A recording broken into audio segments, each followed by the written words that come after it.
Hello, everyone. Welcome to the Raven Rolls. Uh, Tonight we're playing Ad Astra, uh, which is our Starforged cooperative campaign. With me, we have DJ from the Griffin's Nest and Nathan from Dimension 119. And uh, I'll let them introduce themselves. Go ahead, go with DJ. Everybody, like you said, I'm DJ from the Griffin's Nest, and I'm excited to be back here with Starforged. We've played 4 sessions. You'll hear a little more in a minute that what happened to our fourth session. But I'm excited to continue the story and build on our world.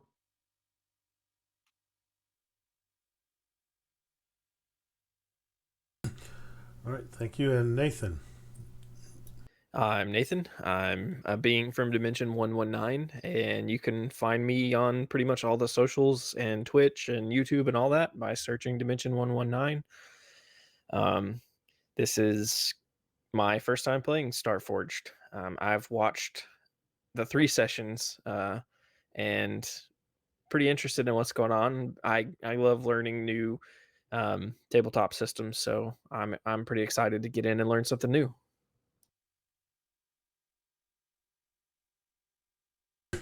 Well, thank you for joining us. We need the help. um, yeah, we've been playing. This will be our 5th session, but unfortunately, we only have 3 video on demands on the Griffin's Nest YouTube channel. We had some technical difficulties and we forgot to verify our audio. Actually, that's a good thing. Nathan, if can you get you to check the audio? I checked the Twitch and it was coming through when we did the intro. Okay, so that's good. um, well, I'll pass it on to DJ to recap the missing session session 4. Yes, the lost episode of Ad Astra. So we at the end of session 3, we had just um gotten to this pirate warehouse and had interrogated um, a guard of Isaac Hadley, who was one of the sort of business leaders here in Rhiannon. And so at the beginning of session 4, we decided to infiltrate this warehouse that belongs to these space pirates. And when we went in, we overheard them talking about some cargo that they had. They had um, possibly some black iron or maybe some precursor technology, some stuff that was definitely not legal to sell, that they were going to be dropping off at Prism, which is another sort of black market world in this sector. So we put a tracker on their cargo ship, and then we dashed back to the poltergeist and followed them. And we ambushed them with hopes of raiding their ship and gaining this illegal tech that they had, um, and then getting the coordinates to be able to follow them or go to the pirate mothership. However, in our efforts to attack their ship, we realized that their defenses were higher than we realized that they were, and we ended up sort of in over our heads. We almost got destroyed, so we sort of limped our way back to the surface of Rhiannon and um, got our ship repaired. Snipe took care of that, and then we decided that at the very end of the session, we decided we were going to head back under the surface into the Rhiannon city and maybe actually try to get a conversation with Isaac Hadley in to see if he could offer us any help, uh, possibly some armaments or maybe some extra personnel to help us get through um, these pirate defenses to be able to take them down in order to help everybody here in Solana Flux. So I believe that is the recap for session 4. I got the audio from Tabletop Audio, the Starforged audio. How do you change the volume? Do you know how? I think I started playing it and it was a bit loud. In OBS? Well, just in the browser at least. I don't know about that. Probably just. How were you playing it through the web browser? When I did it in the last time we streamed, I had it going through OBS directly, but that was only on the welcome screens and that kind of stuff. I didn't have it playing during the game. Okay, I'll figure it out next time. But if anyone wants to check, their Tabletop Audio has Starforged sounds, 5 different ones. So yeah, I'm new to streaming sound, so that was. I apologize if it was a little loud and. By the way, this is the first time we've actually got to do this on a stream. Starforged is available for purchase on DriveThruRPG. You can go on there and search Ironsworn Starforged and get the digital version, which I don't know what all that gives you access to. I know the backers have certain things that we have access to that the general public might not have access to. But you can go on there and get the rule book and everything, and I think you can pre-order the physical copy possibly. I've not actually went to check that out. They are currently working on physical copies, and they're currently working on the Sundered Isles um, rules, which are seafaring, like pirate rules, which I think are going to be really cool. That they're supposed to be for original Ironsworn or like a standalone, but I think he said that they are going to be sort of compatible with Starforged as well. They're running off that same engine, so be interested to when that gets going, see what maybe if any of that's useful to us or not. But yes, go check out Starforged on DriveThruRPG. It is now publicly available. Just wanted to throw that in there. Or Ironforge if you want to play more of a fantasy setting. Ironforged is free on DriveThruRPG, I believe. And Starforged is now for sale. So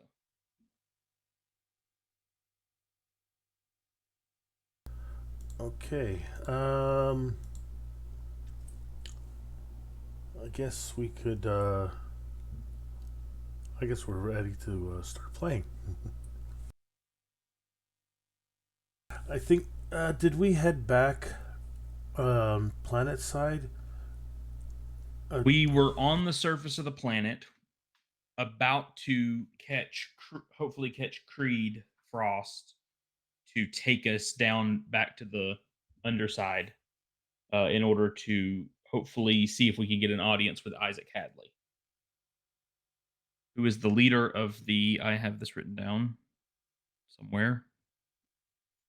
He's the leader of the Crimson something. It's under.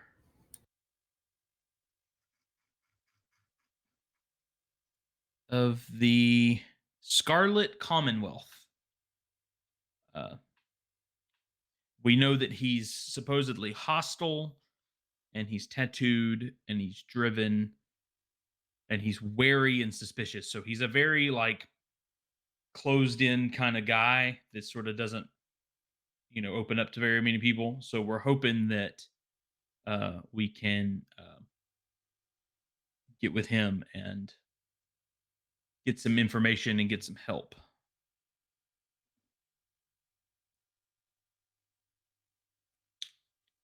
Do you have the character sheets pulled up? Oh yes, I am going to pull them up. This, for those of y'all who are watching, if there is anybody watching, I know that there is another um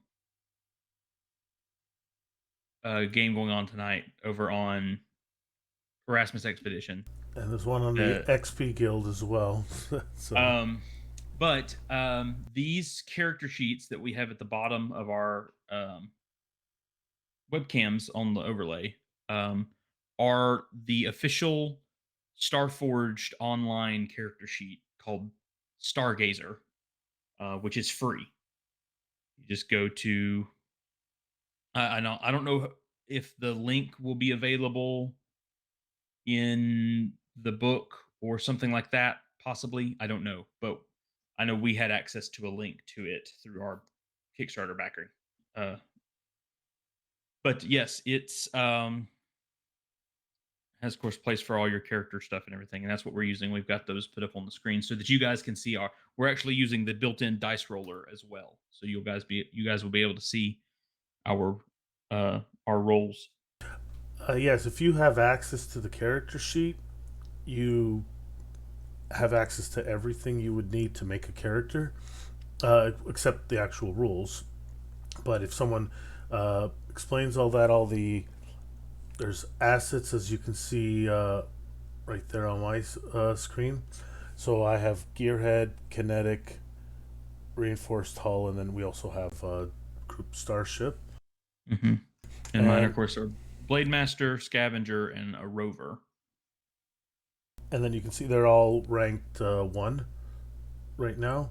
Mhm. So I haven't leveled anything up. And then, yeah, Nathan, you have a. Yeah, We haven't met him yet. I've got yeah. Shade, Haunted, and Stealth Tech. So what's nice is, yeah, you can upgrade them if you wanted to, or purchase additional ones when the time comes up. And yeah, what's nice is, yeah, you don't need if as long as someone talks you through the character creation, everything is included there. And then, yeah, the dice rollers is built in, so you don't even need to understand. So like, you just have to know what to roll, and then it tells you if you succeeded or not, and what other additional information you might need on that. And though it's hard to see, there is also um, you can see popped up all the different moves and charts and stuff. Everything is all available there as well. So, all right. So I think so. We were headed back to the planet side, trying to find our way. We lost a good lead, so I think we're probably a little disheartened. I think, and trying to maybe at least regroup, maybe get a drink. I don't know. It's Yeah, fortunately, as far as we know, the tracker is still active on their ship. So we will at least be able to hopefully follow them back to the mothership when the time comes. We did just lose out on the possible major payload for ourselves. well, it doesn't mean maybe we can. I don't know how far the tracker goes. I think it just allows us to follow them at a certain distance. Uh, Probably not see I what they're don't know doing. if we ever decided that or not. So, but we do know that they were headed to Prism, and so we should have a little bit of time to regroup and everything before they leave Prism to head out back to the ship. Because they did Yes. say that they were going to go to Prism, drop off this payload, and then head back to the ship to get more items to offload. So we did get that information from the warehouse when we went in.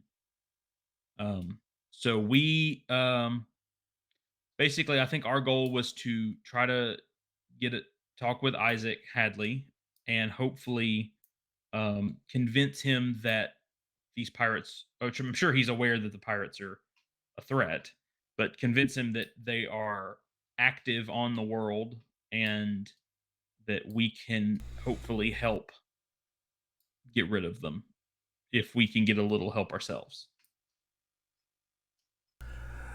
Yeah, you know, I think we can try to convince him for help, but I don't know. I think we might need to see if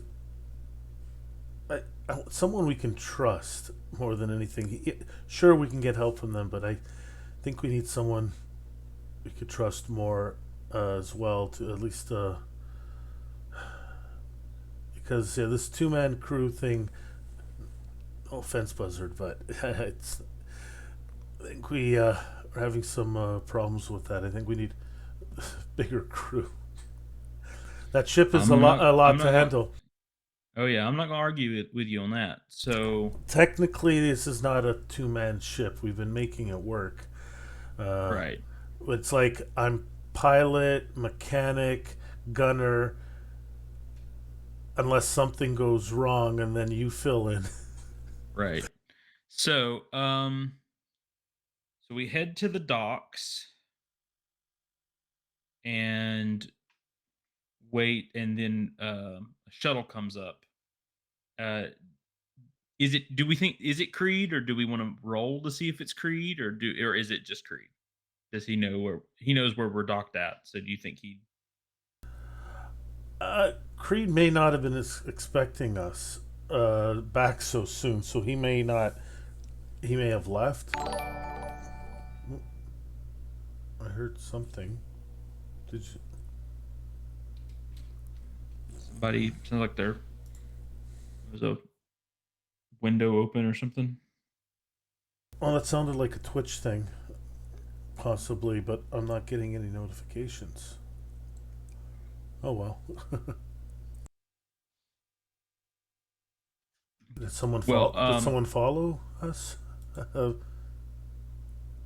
maybe.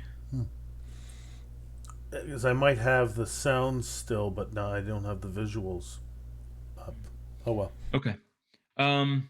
So if let's say it's not Creed that comes and get us, so we might need to end up paying a little extra than we normally do to get down because Creed has a special deal with us that we when we use his services. But regardless, we make it down to the I said to the surface down to the under um, world, whatever you want to call it. And we head off. I guess to start out wise, I say we do just head off to Isaac Hadley. He's the only really contact we really have here right now, other than Creed. Um, so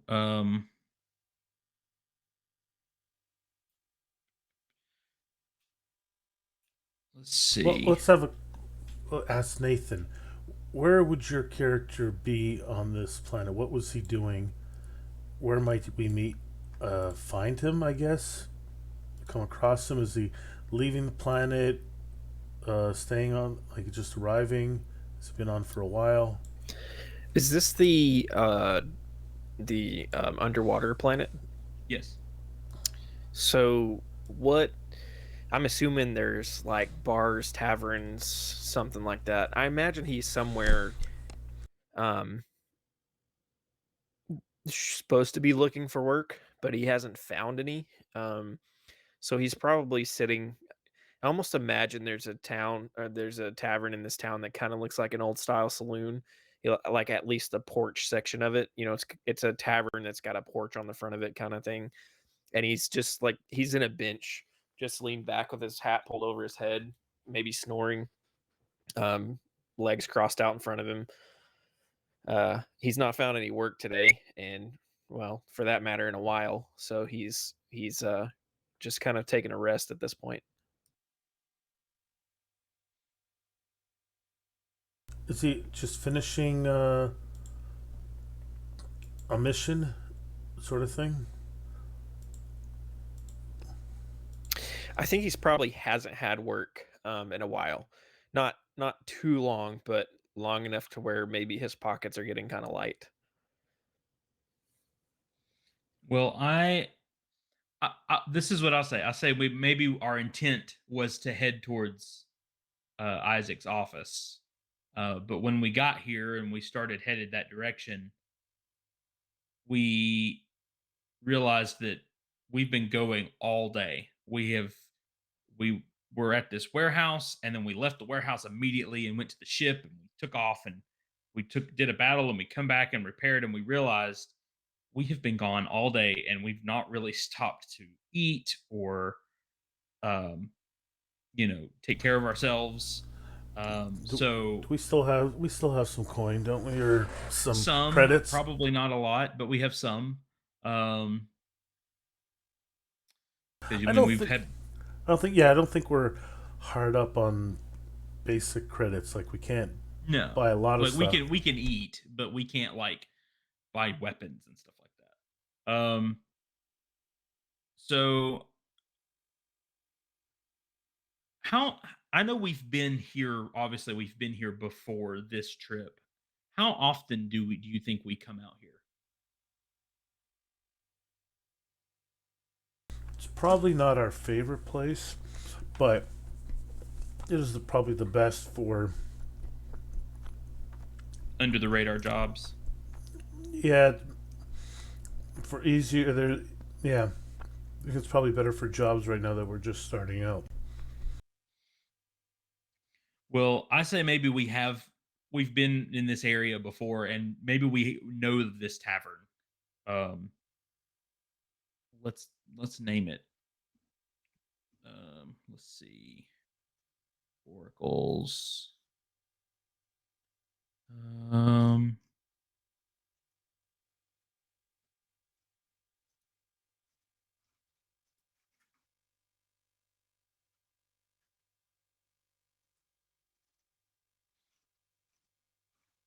trying to see if there's an oracle for. Under settlement, maybe no. Yeah, there's not really.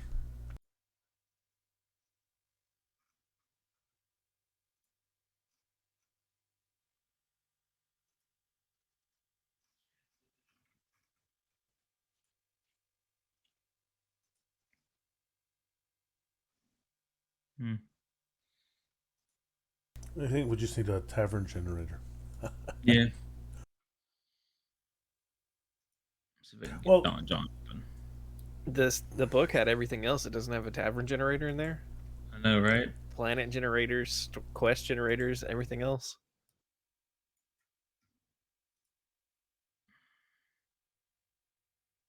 yeah, I guess in space they don't have taverns. No. Um, random in generator.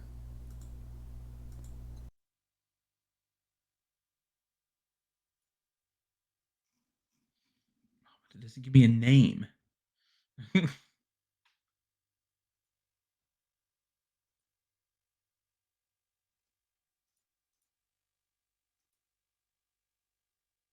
The discreet tortoise. No. These are a little more fantasy, but the ancient pets, the abstract accordion tavern, the mellow possum,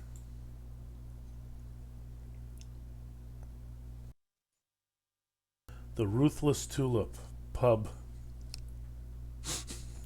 Now that one sounds like an Irish pub. Ruthless tulip. the ruthless tulip, the awful ukulele.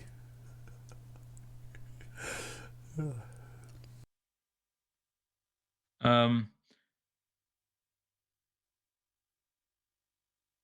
but the solar jewel. There we go. Yeah, that's a that is a Serenity inspired starship name, but I think it works for a tavern too, especially with this sort of pseudo Western feel that was described. Solar jewel. So I say, let's go grab some food. I think the jewel's not too far from here.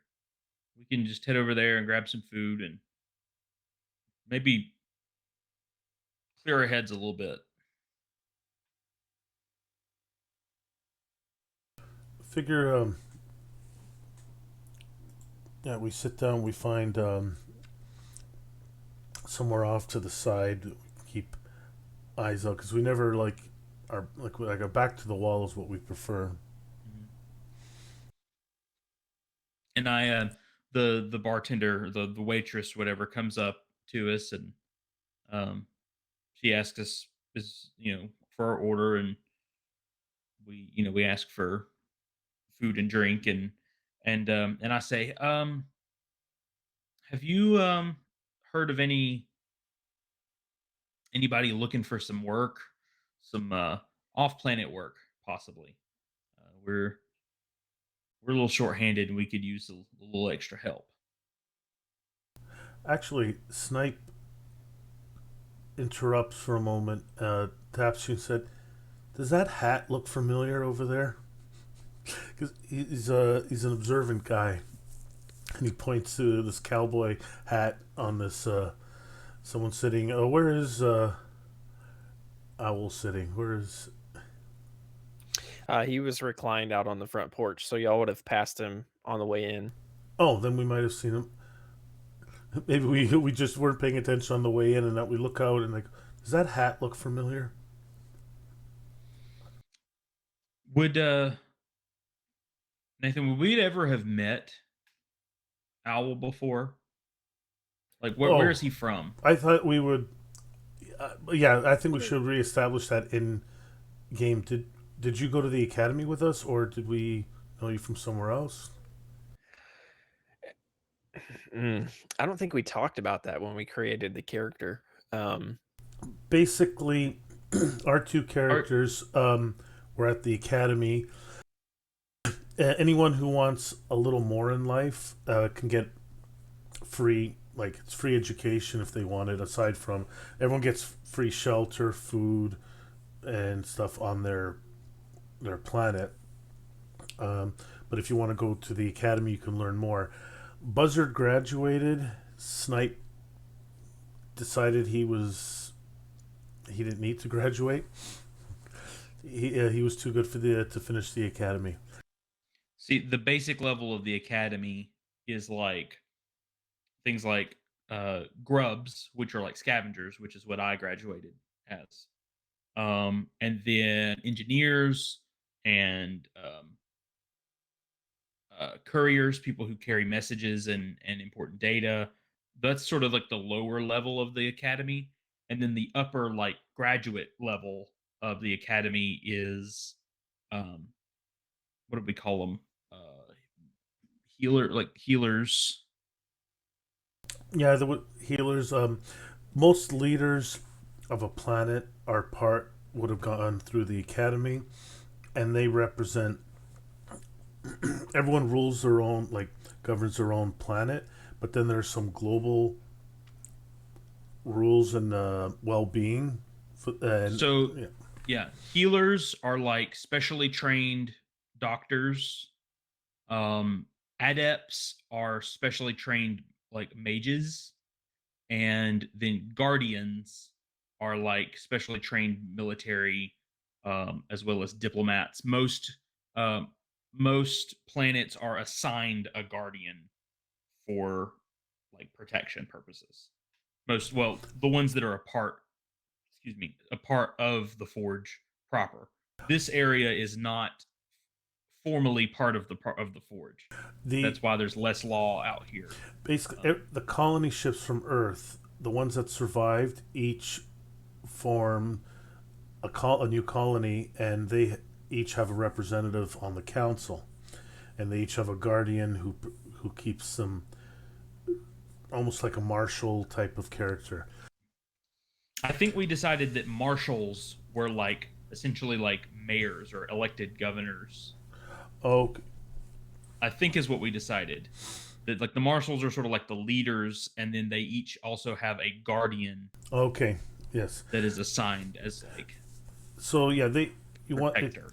yeah. If you just want to be simple, things taken care of. You do labor. You work on the on the planet side. Then that's it. Or you can choose to go to the academy and do something else. Uh, but we might have been hired by guardians to help if they need additional protection from raiders, space monsters, There's something. no formal military in the Forge. Um, the Guardians are like specialized, like single people that work to protect people. But when you need larger force, you call on the bounty hunters. Yeah, there's probably militias and people trained in basic stuff. Like there's, but usually yeah, they hire out uh, professionals. And I guess did we say you have to be sort of licensed? A bounty hunter is like kind of licensed to be a hunter, kind of like Star Wars bounty hunters are, where they are a part of sort of the creed of hunters, and they're not really like respected as much as they are sort of feared. But they people know that if we need something done, we can call the hunters and they'll get it done. So, So yeah, do you have to be? I know you said an adept as like trained mages. Do you have to be trained as an adept to no, have access to like those magical or ethereal abilities? no, I Mm, wouldn't think so. I would think I that yeah. people that are trained to use them more powerfully maybe have access to more abilities that other people don't. But I think Yeah, it's more of a I think it's a genetic or like a mutation thing. I think is what we it decided. yeah it's something that happened in this area. If in the notes, I think we talk about it. But It's basically, yeah, Snipe may have had some basic training in it, and he was on the path to be an engineer. actually I just realized this. Adepts are not mages. Adepts are essentially like human computers, because we have no AI. So their adepts are like scholars and like highly trained in data, like information and stuff like that. Paragons are what people that use magic are called. Gotcha. So, what I'm thinking is that maybe um, Owl went to the academy to get some training as a courier, um, to hopefully be able to like secure better employment and make a little more, live a little better. Um, but it didn't really work out. I haven't don't have a reason yet why it didn't work out, but eventually, um, he'll tell you he left under his own will. That may or may not be the truth. You guys may know him from the academy, or maybe we've worked together before, um, on an odd job, or maybe both. Snipe is probably the kind of person who would um, have known Owl. Um, even if they didn't deal with him, he would recognize the hat and know a bit about him because he has with his high wits, he's observant. I believe what's his like observing and perception stuff. Is that Yeah, right? that would be wits. Yeah, so that's why he would recognize the hat. Whether Buzzard does, that's another story. Uh, but yeah, he points out the hat. The hat looks familiar, and Well, and you're saying something about that right about the time I'm asking this waitress about it, about have you heard of anybody looking for work? And I would say she probably points out Owl is like that he's been hanging around here for a while now looking for work. He's starting to get on the boss's nerves hanging out so much, but yeah, he I heard he was looking for work. So she brings us the food and yeah, Snipe interrupted. He's not very social in that sense. He's not. He's just says just sometimes talks over people and he wants to get his point across sometimes.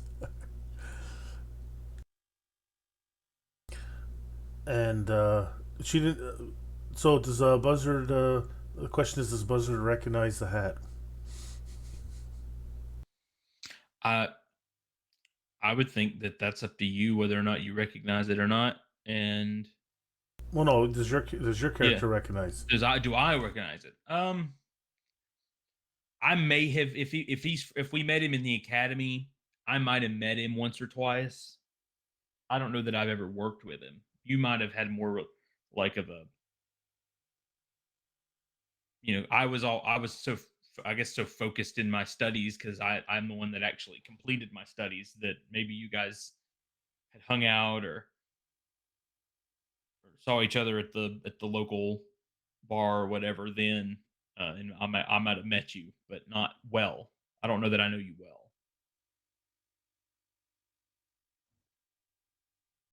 So he gets up and he says, "Yeah, get me a drink. I'll be back in a moment." And he walks over. Roy, is that you?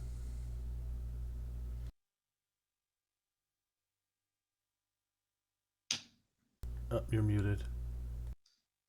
Yeah, I should probably hit that button. I'm so used to hitting a button on my stream deck and not having to click in a window. You'll hear Roy's boots kind of slide off the railing and hit the porch, and he kind of lifts his hat up off of his face and places it back on his head and looks around kind of confused, just kind of trying to shake that sleep off. Remember me? It's Gavin from the Academy. Gavin Durant. Yeah, he had some kind of bird name, raven or chicken or something like that. Snipe. Uh, yeah. That's it, snipe. Yeah, I don't know. That Raven one sounds good. Maybe I should have called myself that. I don't know. What are you doing on the ass end of the system? Trying to find some work. Uh, Last job brought me in this area, and nothing's taken me anywhere else. Well, maybe we can help. Come in and we can have a talk. You remember Echo Booker? Is that bookworm used to tote around with all the time? Yeah, I guess he always had his head in a data pad or something. Not like me. I didn't need to study, but he was determined to graduate from the academy. Weren't you? I got bored. They weren't really teaching me anything else at that point, so I just left. Uh, That's sounds about like you. how about you? Did you ever finish?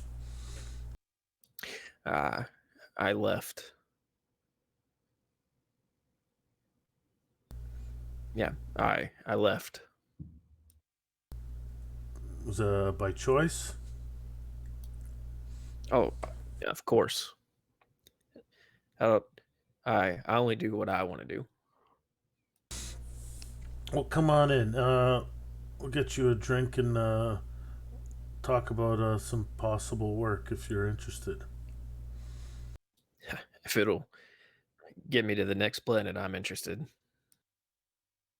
Well, if things work out, maybe you can join us maybe on a more permanent basis. You got a ship? Of course we do. Should have known you'd have a ship. Well, uh, Buzzard, he's one of the grubs, and he managed to score more or less it was a hull at the time of a precursor ship. and managed to scavenge parts on a few jobs and barter and trade, and I got it up and running. So And you would actually know that a precursor ship is usually like a high end, like high dollar ship. yeah, normally you have to have it'd be someone important to have a precursor ship. But the way I was describing it was a hull of a ship, so it seems like we got a really good deal. Nobody wanted just the hull. Imagine even a hole don't go for cheap. How'd you manage that? Well, wasn't in the best of conditions, and I guess it was more of we scavenged it. When you're a grub, you have I guess first dibs on things you find. Once I'd it say once it about this uh, I'd say about this time you guys are approaching the table, and maybe I hear him say something about um, even a hole would be, wow, how'd you get such a steal on it? And I say, it's haunted. oh yeah, that too. That's why we call it the poltergeist. And you'd see. I don't know if you would remember anything much about Roy, but you'd see a like a big grin pass across his face, and he kind of reaches his thumb up and tips his hat back a little more. It sounds like a place I need to go. And I don't know if you would remember or not, but people at the academy used to talk about Roy talking to himself a lot. Um, as not as if just like having a conversation with himself like some people do, but more of as if he was talking to someone else, but no one would be there with him. Snipe probably remembers. Maybe that's what Buzzard remembers about you. Like that I didn't know you well. I know I maybe met you a couple times, but I was maybe had overheard other people saying stuff about you. That's mostly what I remember. You're probably going, Roy who? What hat? Like I don't recognize the hat. And then when he turns around and you see him, oh, now I remember. It's that guy that's always talking to somebody that's not there. I Roy will kind of like if you turn to enter back into the tavern or bar or whatever, he'll kind of catch Snipe's elbow. Gotta ask you something before we head in there. What's with you and the bird names?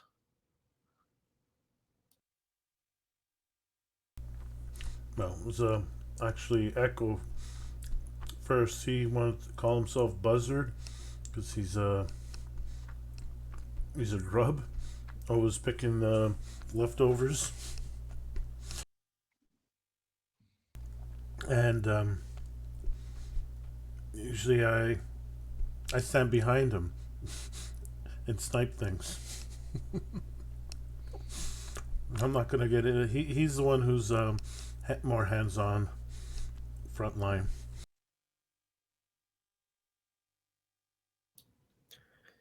You two sound like a hoot. Well, if you're gonna join us, you're gonna need a bird name too. What's wrong with Roy? Well, call signs are easier. It's just what people expect when you're on comms or something. And it's a nickname. It's what they remember you by. I ain't never been good at nicknames, so maybe it'll come with some time. Anyways, you said something about a job. And I say, yeah, we're trying to help this place out a little bit.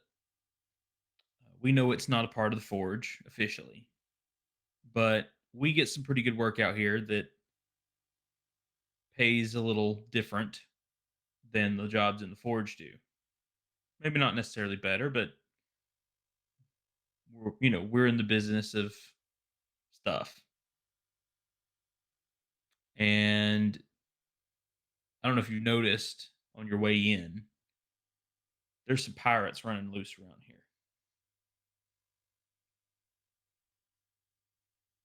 They about got us twice.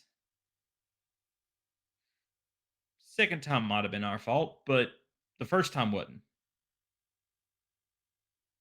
And we overheard that some of the people around here ain't too happy about it. So we thought we'd try to take care of it. But we're struggling a little. Just the two of us are maybe a little more in over our heads than we thought we were going to be. Well, I think it's not a two-man ship, but we've been making it run up to now, but could use another set of hands.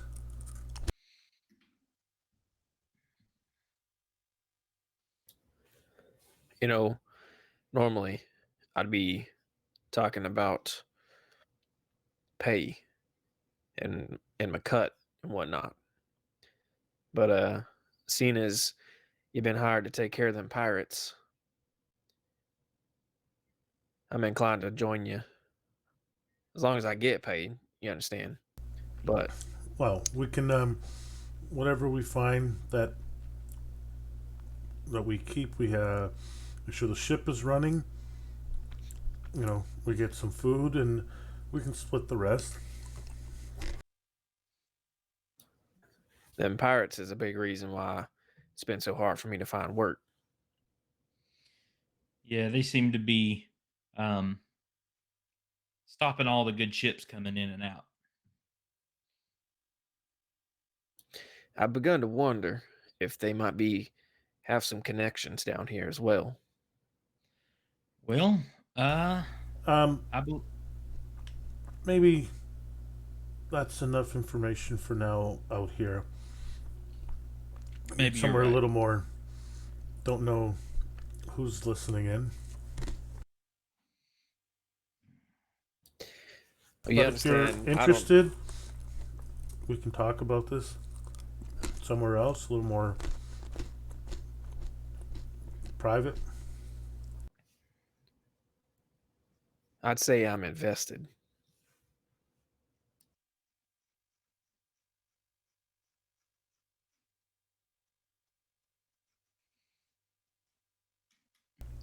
I'm just gonna get something to eat, and then we can have and we can leave and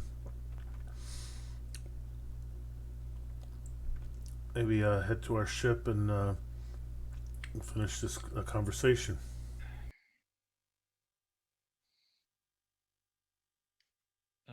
Real quick, character. I just noticed on your character sheet, Nathan, you've got 3 2s.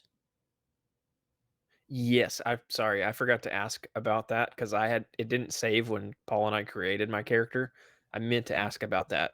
It's supposed to be two twos and You two have 2 ones. 2s and 2 1s. Gotcha. yeah, you have you had a 3 in in shadow. I think you had a 2. Maybe it was wits and edge, and then That would be edges for like ranged combat and stuff like that. So if you have guns, you'll want edge. yeah, I think it was a 3 shadow because, and then I think it was 2 wits and edge, and then 1 heart and iron. We have almost the same stats, just wits and shadow or Yeah, swap. I think that's what we had. I couldn't find my notes, and I couldn't remember if it was 3 2s or 3 1. Or two twos and 2 1s, and I forgot to ask at the beginning. Oh, no problem. Okay. So I was trying to see if there was an oracle for like, or I mean, a move or something for like possible eavesdroppers, or like see if because you never know. I mean, I guess we could just roll a straight like percentile die or something, but there's not really a move that's like helpful. I think we're just. Let's, Well, let's see. We can always say if we end up in a bad spot that it came from this that we let too much information slip. I was just going to see if we were going to end up in a bar fight or Well, we might still end up in a bar fight. Well, you might. I probably won't.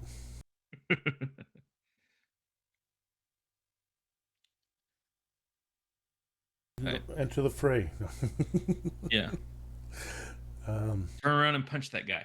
No. Were you listening to me? okay, how about this? I can do basically. Let's see. Now, I believe if you're joining the group, then you take on our group vow. Which this is it here. If it's we swear to bring down the space pirates pillaging Solana Flux, and we're currently at 2 um, pips of progress. Which let me see.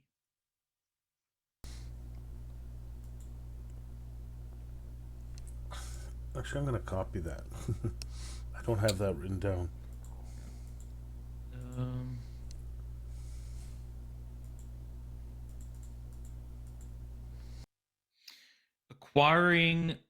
Earning vital support on this quest by Roy joining our group. I think that would be a reason to mark progress. Wouldn't you think? I think that we're one step closer. That's or better. We have more recent. We're better prepared to completing the mission, which is okay. So I believe I'll just click mark, and we will actually be at 4 pips of progress on that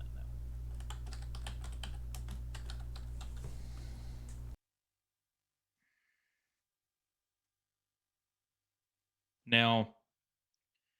Well, board the mothership is our current objective that we're working on. It's our expedition that we're on.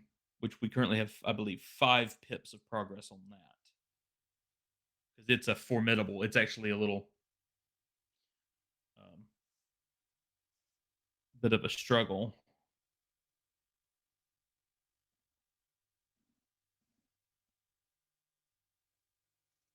mine seem to be linked. Progress and the vow. Or no. Oh, Shouldn't maybe be. not. No. Okay, you said 5 we're at? 5, yeah. Okay, sorry, never mind. So,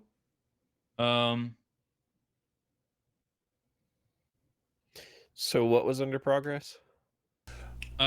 it's our current expedition that we're on, which is board the mothership, which is the pirate mothership. I forgot. He needs to come up with a vow as well. Yes, I've got it. So on that, Oh, you have one. Okay. On that progress track, set it to formidable bottom, and then when you do mark progress, and we're at 5. By the way, all you have to do is click mark, and it will add the appropriate number of pips. Okay, so take this back. Close that one. Yeah, got it. So, and which bringing on the space pirates is dangerous? Yes. It probably should be higher, but it could be higher now that they know. Because we added someone in to the group, and now they know about us. But we're not marking progress on this one at we're favoring the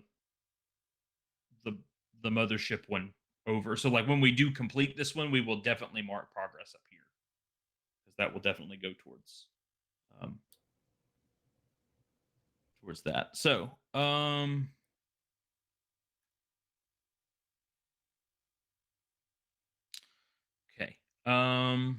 We need to Yeah, I guess after we finish our meal, we head out either back to the ship or somewhere that's more private, at least, um, Well, to discuss.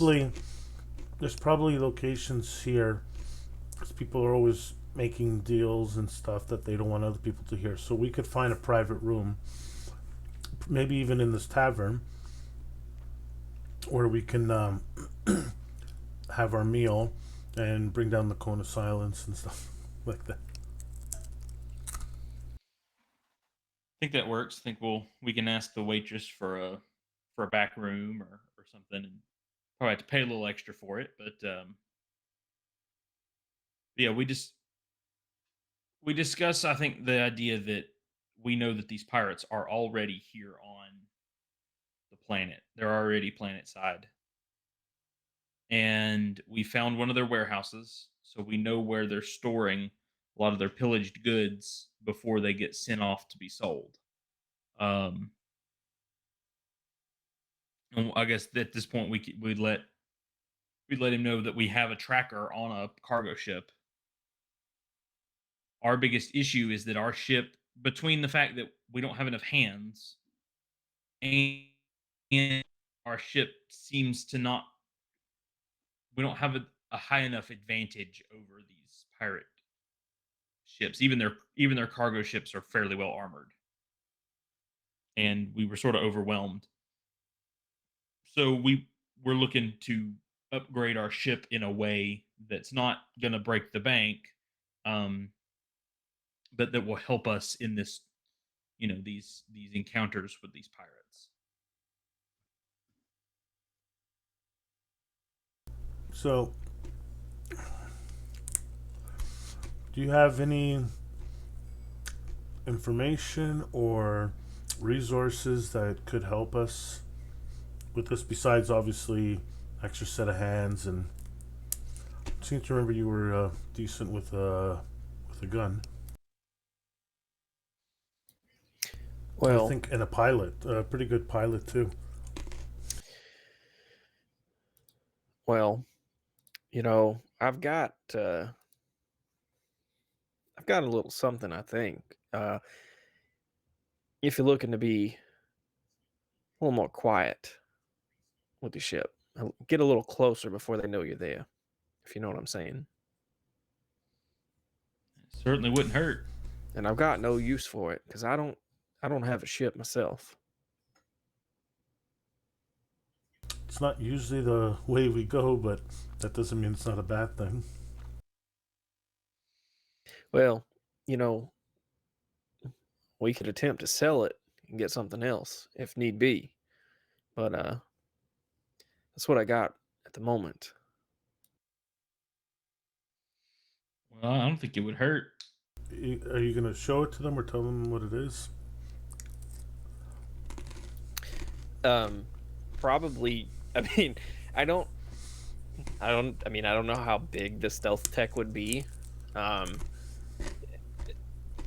I guess it could potentially just be some kind of module you plug into the ship. Um, it could be something you outfit on the outside of the ship. I don't exactly know how the tech works in this setting yet. So It's The whatever we tech decide. is Yeah, the tech is fairly, it's as high as it can be without AI. So Well, the tech itself is fairly high. We just don't, no artificial intelligence, no like computer learning, uh, massive data storage. That kind of stuff is I think more we have analog. we have a decent level of tech, human tech, and then there's precursor tech, which is more Right. advanced. And I'm thinking the stealth tech, if you want, we can play it off as precursor tech. Then it works because I was thinking we're slowly replace turning this into a precursor ship, all of it. Like right now we have maybe Some just the paneling. yeah we have the hull of the ship that I've found a way to reinforce with, but it's all precursor, and everything inside is human. Because if it wasn't, then if it was all precursor, we wouldn't be able to afford it. But that's why I thought the stealth tech could be precursor. But it's up to you, Nathan, if you want to play it off like a little precursor module that can be headed to the ship, and that because I think we said the black iron, which is what the ship is made out of, is like a Vanta black, but it has a shimmer, almost like an oil slick. I Like an think, oil slick, yeah. and I'm thinking the precursor stealth tech gets rid of the shimmer. But that was just my idea. Yeah, I mean that works. I mean, I, kind of picturing the aesthetic of the ship. I mean, the stealth tech literally says your vehicle is rigged for silent running, which you know refers to more than just the sound. You know, it refers to lighting and things like that as well. So, And radar and like, scanners and stuff like that too, I would imagine. so he probably reaches over in like a little pouch on his side and just pulls out this disc type thing, maybe like a hexagon or something, and just kind of slides it onto the table.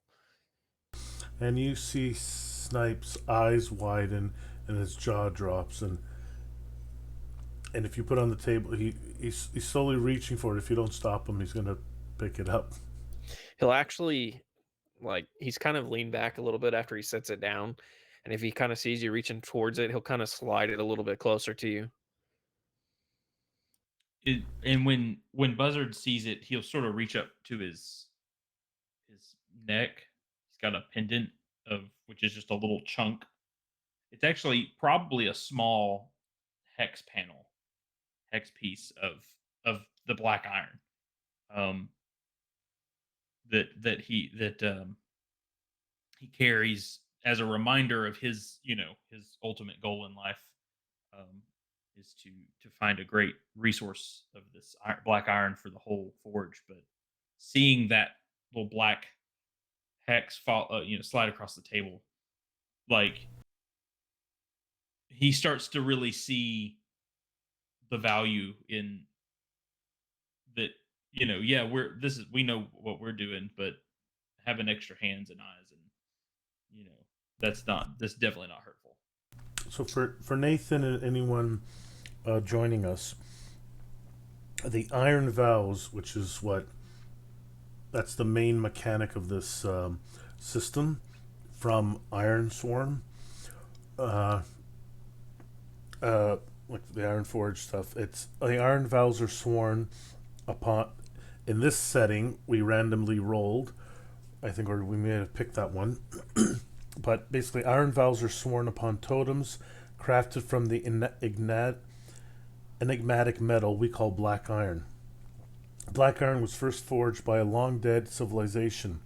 Some say it is a living metal, attuned to the hidden depths of the universe. Remnants of this prized resource are found within ancient sites throughout the forge. The forge is our system. It is resistant to damage and corrosion, but can be molded using superheated plasma at specialized facilities. The Ironsworn, that's us, carry weapons, armor, or totems crafted from black iron and swear vows upon it. So, Buzzard has that pendant. Um, I probably have something as well on me. Uh, Actually, I think I know what I have, but he doesn't display it like the pendant is. So, yeah, so you would have sworn any when you swear your vow to for the pirates, you probably do it over his pendant unless you had your own item. Oh yeah, Roy has his own item, and it'll come into play later.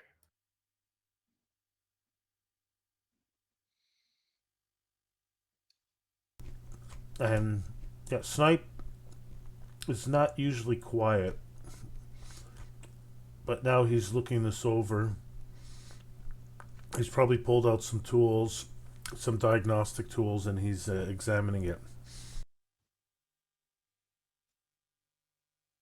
I think Roy's just watching you, um, just kind of trying to take in what you're doing. Maybe not fully understanding exactly what you're doing, but trying to take it in and kind of like observing the your facial expressions and like how enamored you are over this piece of tech. Like he knows it's valuable. He knows what it's from. You know, he's not dumb, but he had no use for it. So he's enjoying watching someone that's going to get some use out of it actually enjoy it and feel like it's going to be put to some use, because it's been sitting in that pouch for a good amount of time and been able to do nothing with it so far. Is this licensed? Is basically it's a precursor tech. Even if you find it and decide to keep it, it has to be licensed, essentially. It has to be reported. Yeah.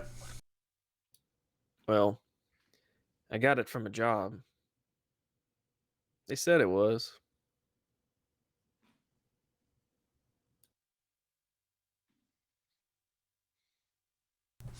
So what are we going to say? Is it licensed, or do we have to creatively license it? Well, I think that if we ever need to show our licensing, then we'll make a roll for that, and we'll decide whether or not it I really is think licensed. that's good. Well, right now there's no authorities to question our licensing. Right. We'll see what happens down the road. I mean, are you going to take it all the way to the nearest authority and get it checked? Not right now. I don't think we have the money for that. Yeah, if you've got the money and the fuel and the time, feel free. I, on the other hand, do not. Well, one step at a time. Um, it looks pretty easy. Hook it up. I think it'll hook up nicely to our systems. I think I can jury rig an interface, have it go right into the hull and also to the engine to reduce our drive signature. That's You nice. said it was a precursor ship, right? Well, Mostly. the hull is, and I've made some. I've adapted our tech to it, make it work. This ought to go well. Oh come on! Where's the adventure that? Okay, so we at this point, I think we've exchanged adequate information for the task at hand, and we can sort of give more information as needed. So we head back to the ship, unless there's anything else that we needed to do while we're underside. Did we want to go try to talk to Isaac before we left? I want to install this.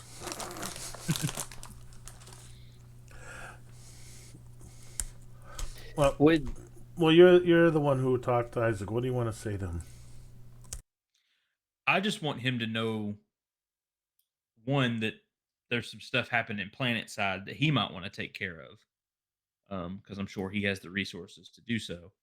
And also to see if he had any resources to offer us in our endeavors space side, because he might have something available for us that we didn't already have available. Well, I guess since we're down here already,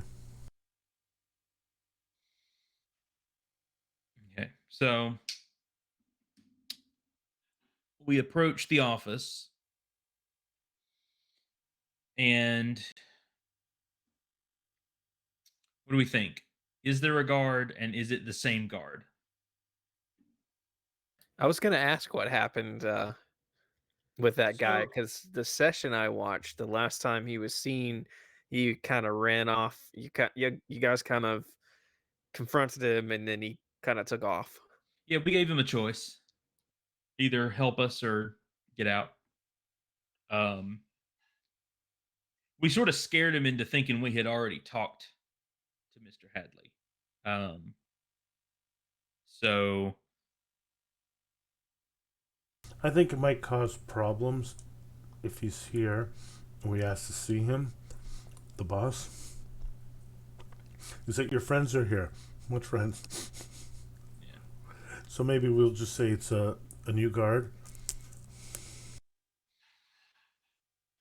So we roll up to this guy, and So the question is, does Roy know anybody in this group? Or potentially know someone, because I think we could start start like a relationship. What were they called again? bonds or A bond. connections. Bonds are the second level of Right. connections. So does he know anyone? It's under blue. Uh, oh yeah, that blue. This one. So yeah, do you personally have a relationship with somebody in this area? Would I know anything about Isaac? I mean, he's a prominent figure here, obviously. I Right. mean, I've been here. I wouldn't say a long time, but I've been on the planet for a good little bit of time. Um, You could roll the gather information check to see if you know, which would probably be. Will that be a gather information? Roll plus I wits. don't know if it would be a gather information. See if you knew something in the past. I don't know. Um, I mean, I don't know like how narrative everything is, so I don't want to just be like, yeah, I know somebody. But I mean, if it I helps and it's like a path we take, then yeah, we can go that path. I think that like a certain level of this game is just making decisions about you know, your things things you don't know, people you know. Um, Now, if it's somebody that we know that we don't have a relationship with, then we can try to form a relationship with them. And I feel like for the most part, we're probably going to have to do that with Isaac because I don't think we have an actual working relationship with him. I was thinking if Roy had a relationship with somebody in the organization. Like a lower level Yes. member of the Scarlet Commonwealth. Yeah, not with Isaac. I think I th- I mean, we can all kind of decide, I guess, if it's with the actual guard, but I think at the very least, if nothing else, um, he would have had some kind of connection with somebody in the organization, even if it's simply swapping stories um, at the Jewel. There's some kind of familiarity, uh, even if If it's you just been like a week or two that they've known each other. You right. know, it's I can't imagine in my mind. I imagine like this is a big area, but I imagine especially with how important Isaac seems to be, that this area is kind of somewhat tight knit with certain people. Like his guards aren't gonna, go way far off into another area and be gone for a long time. Like they're probably concentrated in this area unless they're traveling with him. Right. So yeah, maybe you've at least shared a drink or conversation with this guard to the point that you could recognize him, and he could recognize you. That would at least give us an in to a possible conversation.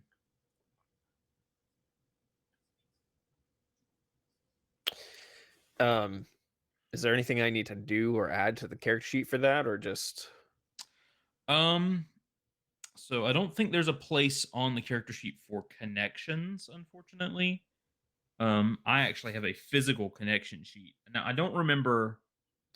Let me see if I can look in the book here about connections.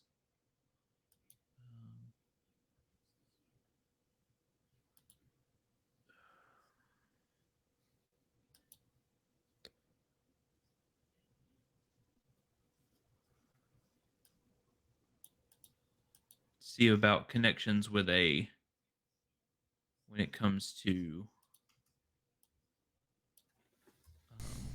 That's why I think you could roll to see if allies. he had one, and obviously if you get a strong hit, you create the connection. If it's a weak hit, there's a complication or It's cost. a complicated connection, yeah. Yeah. And then if I'm you just miss, trying to remember yeah. how these connections work with allies. When you're playing with allies, connections can be shared, in which case you track progress on that connection together. Over time, you'll likely have a mix of shared and individual connections. So if we're talking that this is maybe a connection you've made in the past, then it's probably a personal connection as opposed to um, a group connection. I'm thinking it's I mean, it's I'm thinking it's been recent. Like I'm thinking he's been here for, a month or two maybe, and that's where he's built this connection in that period of time. So it's not like they know each other super well, but they know each other enough to recognize each other and maybe, be on a first name basis, or he may know about the guard's family or something like that, how's the kids kind of thing. But Right. So, or I can roll like Paul said yeah, and I'd try to see. make the connection. Let me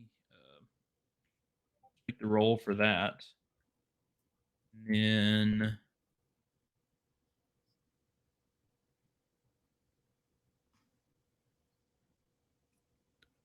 let's see. Looking at the what rank you would set it at. The higher the rank, the greater narrative focus and time required to forge a bond. So if this is just like a passing, like conversation, sort of nothing super important, if you did create the connection, you'd probably set it at troublesome, which is the lowest rank. So, which means it's sort of nothing crazy focused. I don't think the character sheet has a place for. Well, I guess you could set it up as a progress track, because I mean it does technically function that way. But in the play packet, it gives you a worksheet. Gotcha. Specifically for connections. So the way you would roll, you click on the little dice icon, top right, and this is a heart roll. So you Heart roll. click on the word heart. Oh, this is gonna be good. Yeah. Oh, I think because I cropped it, we don't see the bottom, but that's okay. Like on screen, we don't. But so you click on the heart, and then right underneath heart, you'll see a 6-sided dice and 2 tens. And the 6 is rolled, and then if you mouse over, it says roll plus attribute. So in your case, 1 for your heart, and then the 2 tens are the challenge dice. Those are the target numbers. So unless something you have, one of your assets, could possibly increase your chances of a roll like this, but I don't know that they would. Yeah, I don't think they will. Unless So, he's got a ghost following him around too. but yeah, you'll um just roll plus attribute, and then that'll give you it'll tell you if you got a strong hit, a weak hit, or a miss. That's a miss. Okay. Ooh. Wait, oh, because you rolled snake eyes. Oh, Yes. You rolled a 1. I rolled a You rolled a 1. 1. Got a 1. It has a 1. yeah, 1 plus 1. So then that means you have to pay the price, which means whatever which basically we've kind of determined means whatever appropriate um, mishap happens. We We could say he remembers you. You guys are not friends. yeah, uh, maybe alcohol has sort of clouded your memory of the encounter you had at the tavern with this man. Yeah, I think maybe he comes like I imagine we're walking up and I imagine he's like up a couple stairs by a door, kind of guarding this door, and I imagine he comes down the steps, uh, charging towards me, um, yelling something about cheating bastard or something like that. And Roy's just like hands up, just kind of backing away a little bit. Um, looks as if he's kind of confused at what's going on. Come on now, you know better than that.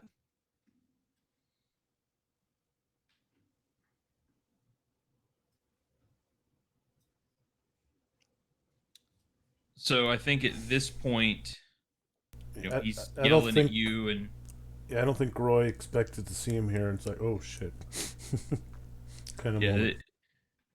his reaction was a little different than you maybe were expecting. And at this point, I sort of step in and maybe try to mediate a little, like what's going on, like we're and does he try to explain what's going on, like what happened? Uh, Roy kind of starts to explain.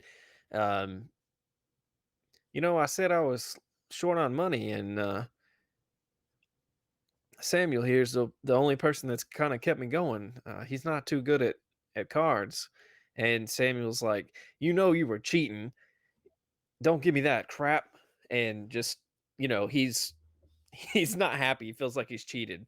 And Roy's just kind of trying to explain like that he didn't cheat. He's not a cheat at cards. It was fair and square.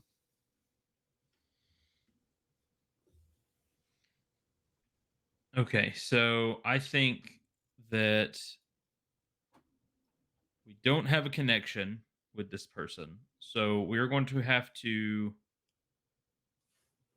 try to I feel like one of us is going to have to try to compel this person now to let us. That sounds like a you thing. It probably is a me thing. I'm the one with the heart, right? Well, we can either try to charm, pacify, encourage, or barter, which is heart. We can try to threaten or incite, which is iron, or we can try to lie and swindle, which is shadow. I mean, So, I could try to lie and swindle him. I mean, Well, that's what got in you this into this. situation, I could try again to lie. to and lie. swindle him. Well, other than that, it would be either me trying to stiff arm him or me try to talk him down because I have I think the highest iron and the highest heart of the group. My So only thoughts, my only thoughts are this, and I'm sorry to bring this up. Might be a sore subject, but that didn't go so well last time. But I can't say too much because I just rolled a 1 too. So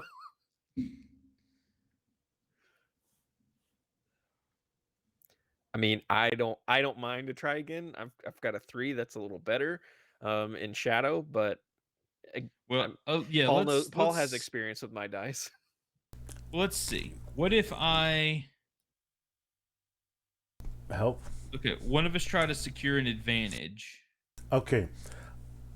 I'm. Since you're trying to lie, if you can like easily communicate to us that that's what you're trying to do, then Snipe might be able to help you because his shadow is fairly high too. So he may be able to secure an advantage for you with deception, with using his shadow to give you a plus to your roll.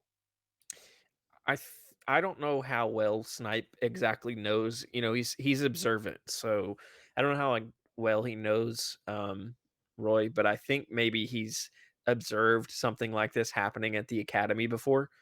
That This I is think this is not the first time that Snipe's seen him react like this. Snipe and Buzzard didn't spend all their time together. Snipe could be a little more on the deceptive side, but he's also smart and knows when to do these sort of things. You may, well, yeah, you're not you still are pretty smart too. But I think maybe they played a few games just to have a little fun and maybe worked on a few signals. So yeah, so I'll do a shadow roll. No, shadow roll, is it? Yes, Shadow. All right then. Secure an advantage. Oh no. Okay. I've cursed everyone's dice. This is not new to our crew. We're used to rolling these terrible rolls. But I do have 6 momentum. I can get you at least get us a weak hit. a weak hit. Okay, that would be better than missing. So if you burn your momentum, which there's a button for that, so just flame the center. It hit the button there. Yeah, that becomes a weak hit. So that means that you do get a +1 on your roll. So I have a question about that, the momentum too. So you start out at 2. Does it have Certain to be move above 2 to be able to use it, or No, but what happens when you use it is the value that it is will replace your entire roll, gotcha? including pluses. Like you don't Okay. get to add anything to your momentum. Okay. So, so yes, and then of course certain moves will tell you to increase your momentum. Got it. Had he gotten a strong hit, you would have increased your momentum. But Yep, I had 6 momentum, and if I had gotten a strong hit, I would have gone up to an 8 momentum. actually, I think the way this works when we are um, aiding your ally, any benefits from the secure your advantage go to the ally you're aiding. So they would actually gain the momentum. Oh, So in this either case, way. Oh, yeah, I guess they're the one. They need the momentum, but still, yeah, that would have. right. But So right now you do get a +1. So well, on your bar there, you just where it says adds next to all your attributes, you can just increase that to it's a choice. Do we right. want to give him +1 to the move, or do we want to give him +2 momentum? Because he has a 2 right now, a 4. Then again, he's rolling. It's not for this roll. He's not going to use it, but it's right. The +1 is going to be more useful now for this current. That's true. Okay, so basically, we haven't done it in a while. Our little con, and he's a little rusty at it. So he gave you a little bit of a bonus, but not a huge one. So how do the paths work? Do I just get to choose when I can try to use one, and if I can make it fit in the situation, or I think I would think that if a lot of times they'll mention certain moves or certain things like that. Yours, when you make a move to call upon their, and so like if you're using this specifically, if you're using your haunted, if you think that makes sense for this, if you can spin that in a certain way, then yeah, I would think you would get it. And you of course you gain other benefits, possible benefits or detriments to that as well. yeah, and that's why I was asking, because that's the way that's worded. It seems like I could use that on any roll.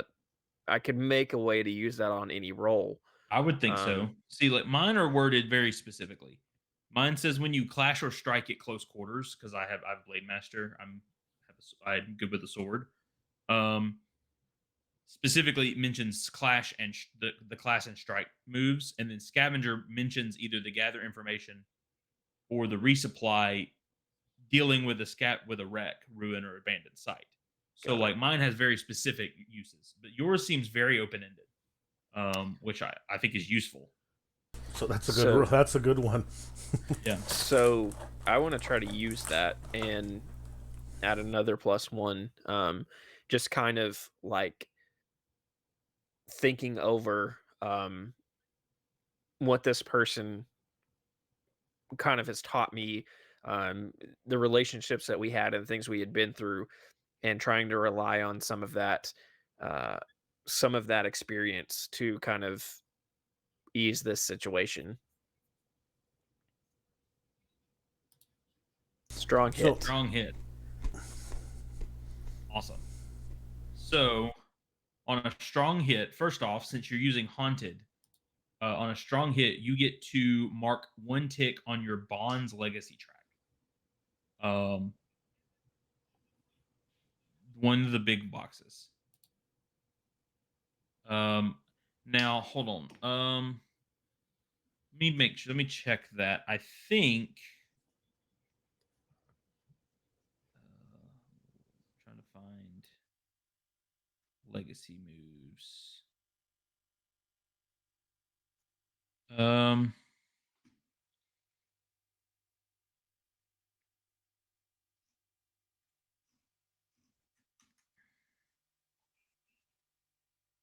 Um.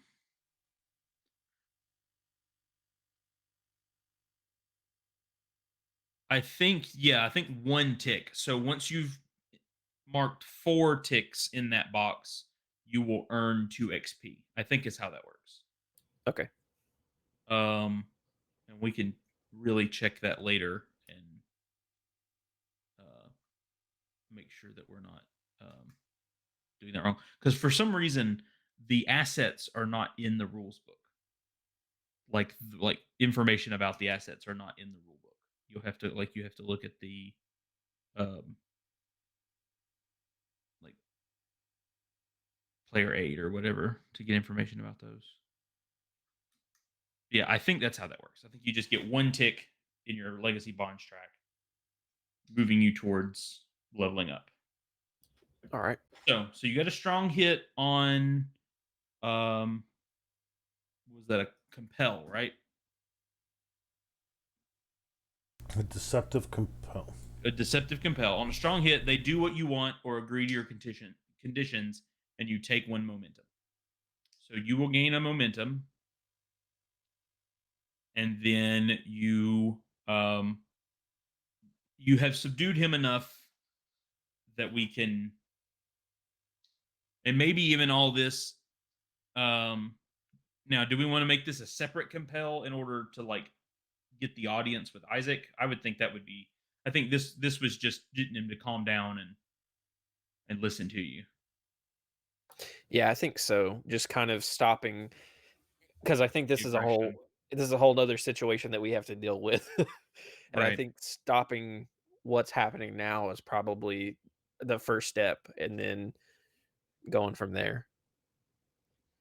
So, so now that you've kind of got him calmed down and listening to us, that's when I'll take over and I'll explain our situation to him. Like, look, we know that Mr. Hadley is a busy man and he does not like to talk to a lot of strangers. We understand that. We're aware of that situation, but we might have some information that he would really appreciate regarding these space pirate attacks in the area. And I'm going to use sort of this. Now, I had a quick thing. So, Mhm. Iron Sworn, which is what we are, that is a known thing, or is that just more of a mechanic? I would think it's a known thing within the world of the Forge. I think that people know of Iron Sworn, people that then take initiative above the general public. then I would like to do a wits assistant, gaining the advantage, to drop that in. We're 3 Iron Sworn. It is probably in his best interest to at least listen to us, because it probably mutually beneficial if 3 Iron Sworn are coming to him. Right. It's not some random things. This is something in his benefit. It's 3 Iron Sworn, and coming with some information or something that he could benefit him on top of that. So Right. And when I do try to compel him, I will be using heart to do so. Try to encourage him and use an emotional connection in order to. oh, okay. Weak hit, so I give you the +1. Okay. So I gain a +1. And then I don't think either of my abilities, because I'm not fighting this guy and I'm not scavenging anything. So I'm rolling heart, which is a 2 +1 for the aid,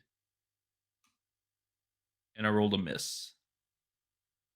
So much like this other guy that Oh, we tried to talk to, much like last weekend, yeah, last game. he does not um he does not care. Sure, This Iron guy, Sworn. Yeah, that's right. yeah, he could care less that we're here to help. He's just got his instructions to not let anybody in, and that's all he cares about. Maybe Now, this could mean it's if the two of us came and said we were Iron Sworn, he may have believed us. But we brought Roy with us. He doesn't believe he's an Iron Sworn. possibly, or who knows, this guy could be corrupt too, like the other guy was. Mm, quite possible. So, do we give up on Hadley, or do we try to get our way into this building?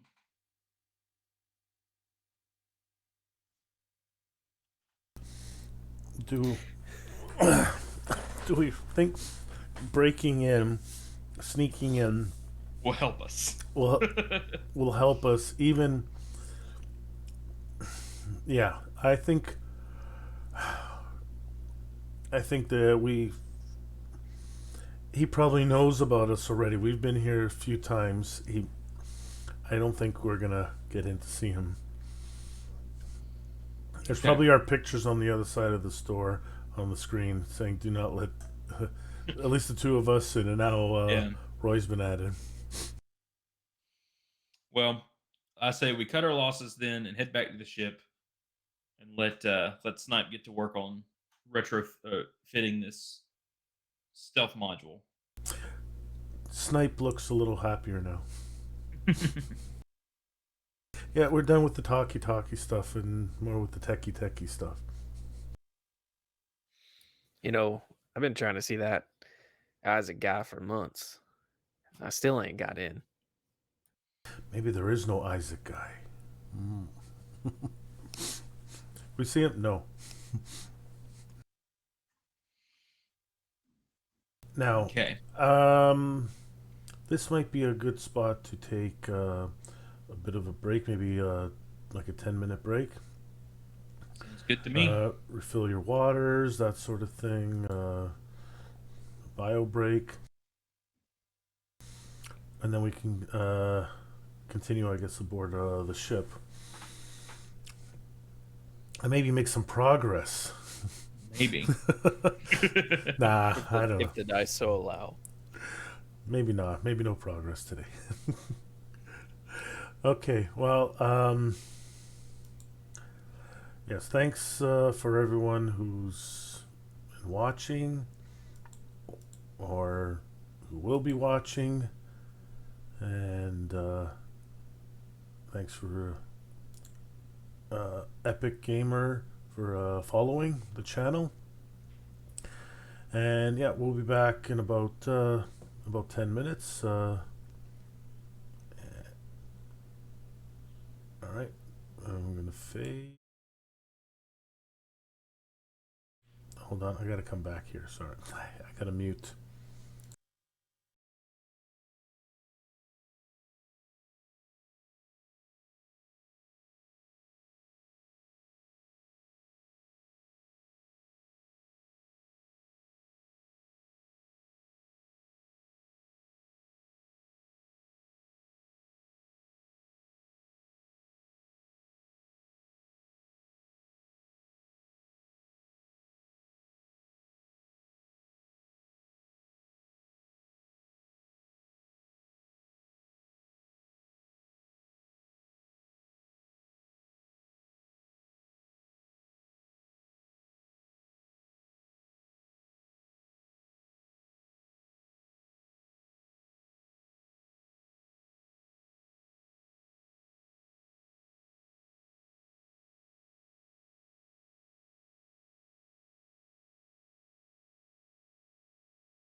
Hello, everyone. I guess we're back and for a break, and hopefully you're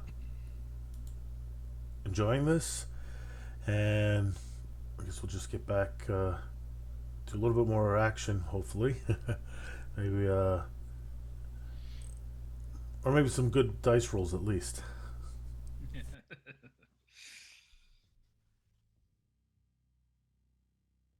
So we were thinking we should try to.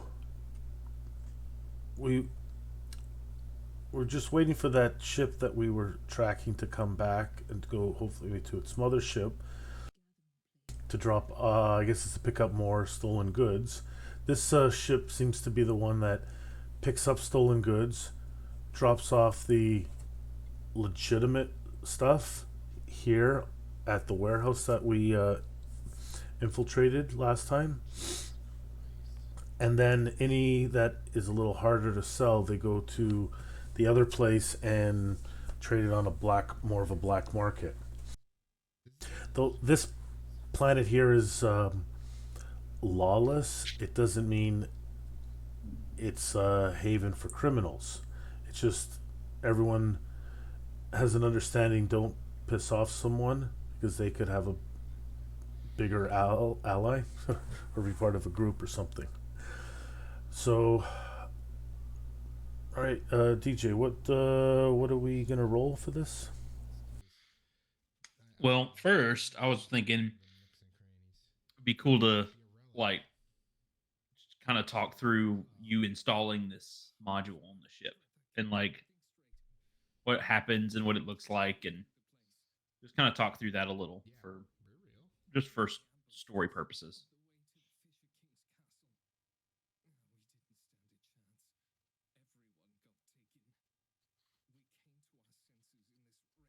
You're muted. Oh, um, I think it's because it is an asset. We can't fail the roll, but I think I should still do a wits roll to see how to maybe help with the narrative a bit. Let's see, and let's see, but I get at least one bonus from my Your head. gearhead, and I think that's it. Strong hit. So you see him. As soon as he gets aboard, he seems a little almost giddy. He just he goes into his I guess there's a bin he has with just different parts. Because our computer system is human designed, and most of the actually all the internal systems are, he can't just hook it up directly. He has to jury rig an adapter. So he pulls in and he's pulls out like a component, and he's trying to fit this tech in, and he's like jamming it into. No, that's too small. He pulls out another the storage thing, and he fits in. And he puts a clear cover over it, screws it down,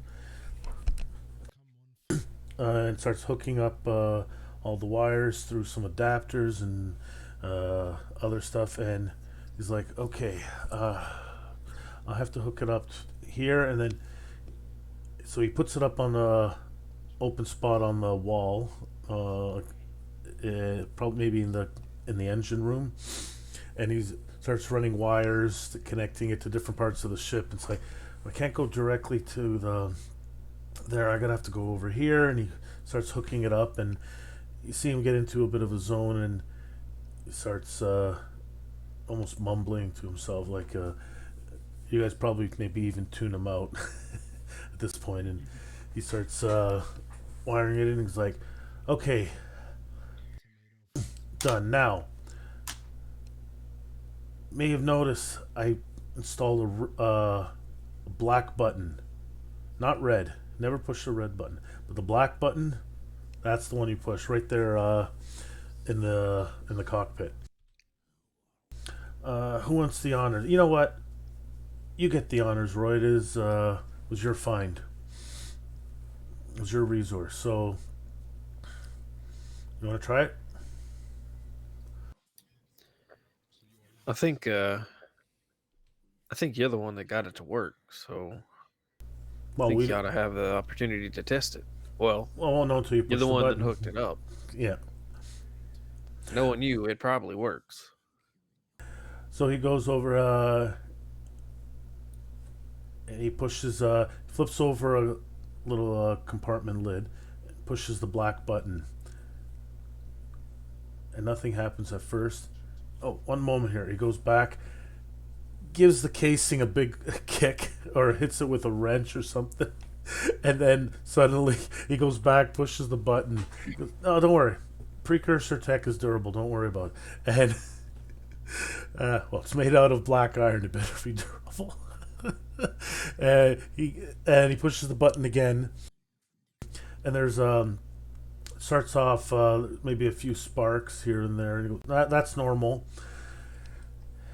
And then there's a hum, and then it suddenly gets like then it fades, the hum.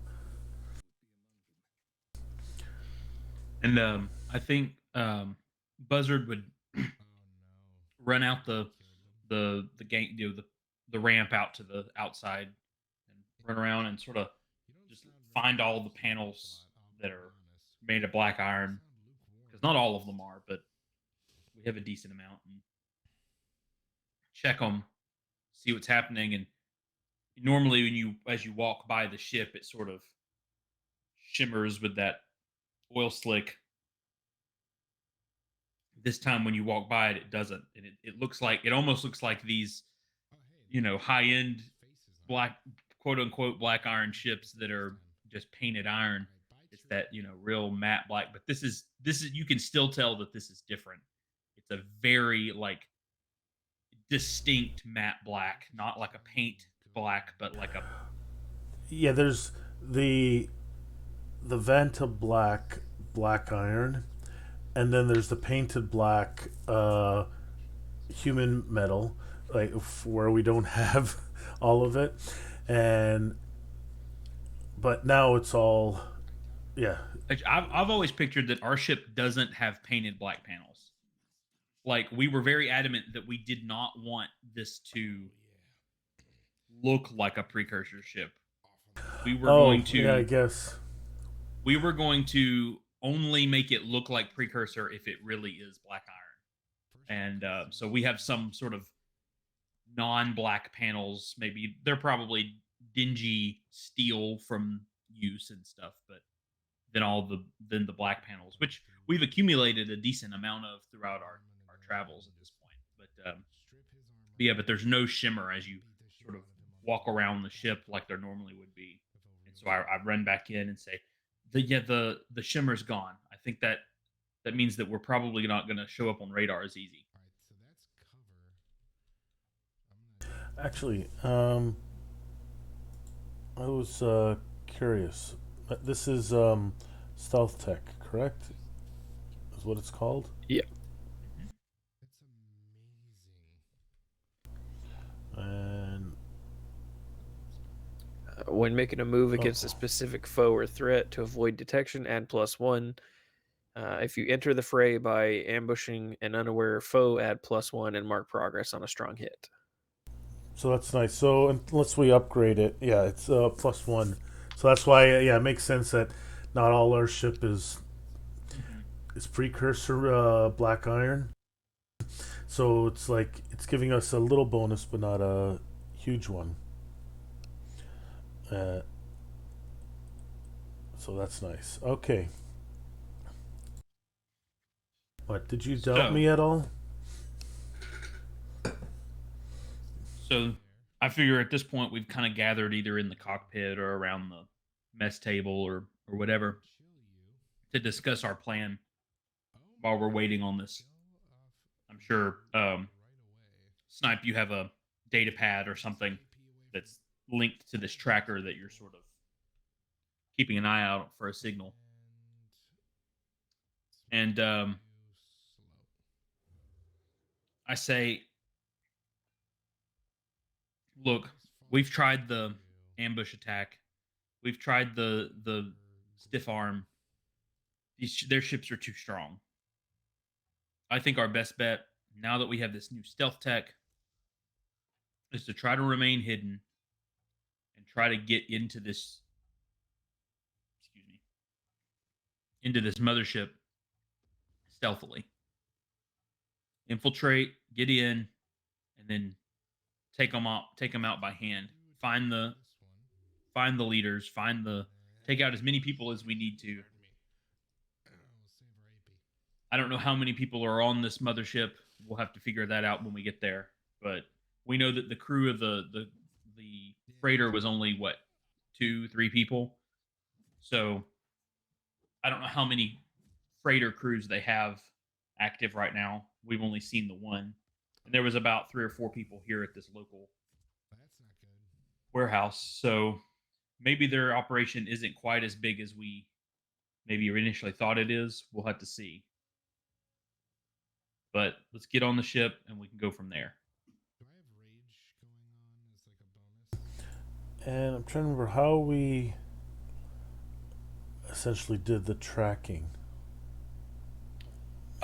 We just it was an advantage we gained. It wasn't actually a move, I don't think.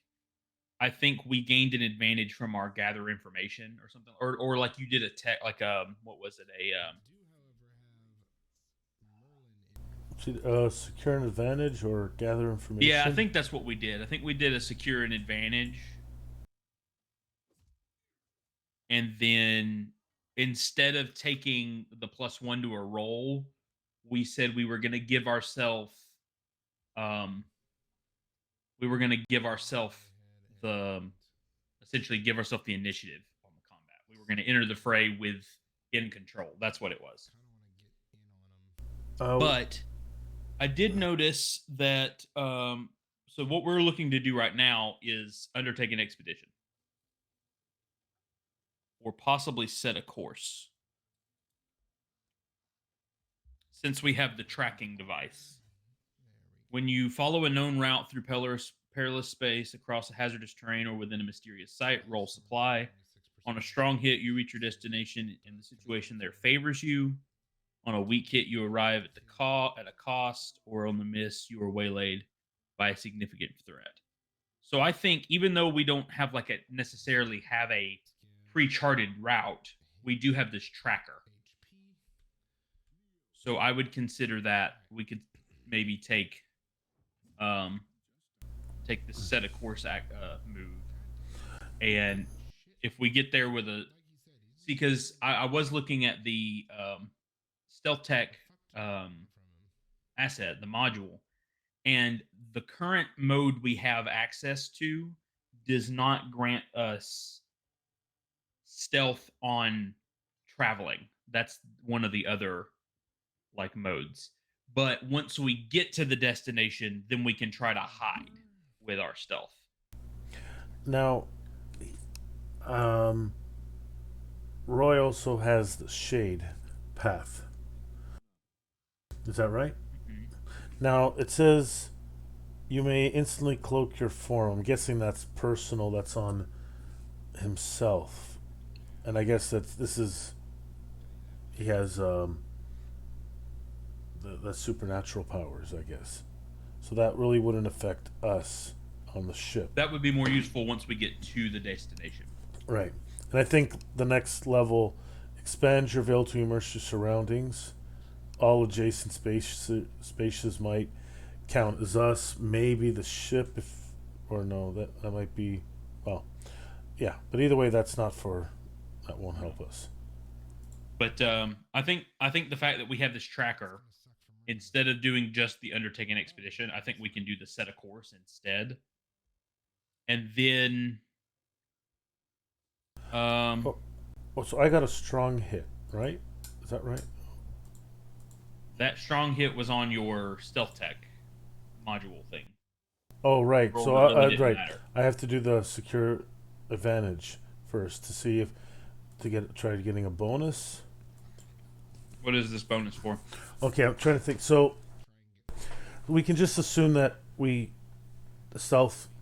tracker works because it's worked in the past, and just say we find the ship and follow it. Right. Yeah, I was saying a secure an advantage to see if to get a bonus because we know where the ship is. But I think we've used the tracker enough that we could just say it just works. There's no bonus. Right. I think that it's allowing us to set a course instead of venture blindly into the Oh right, unknown. set a course. Right. So, and then if we hit a strong hit on this, we get there and we gain a momentum or whoever rolls. Now it's supply, so we share our supply, which is currently at 5, I believe. Yes. So, I guess we'll let Nathan roll. You want to roll? We've all been rolling bad, so yeah. except my last roll. See, it wasn't that important. It wasn't important. It was just for narrative, and of course, I get a strong hit. But basically, you roll with using other, and you can add 5 to that, and then just roll like we did before. yeah, you click the same. Yeah, the D6 with the 2D10.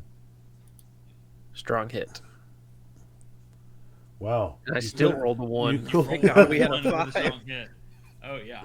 Okay, so this tracker works. We're able to sort of sync it to our nav system.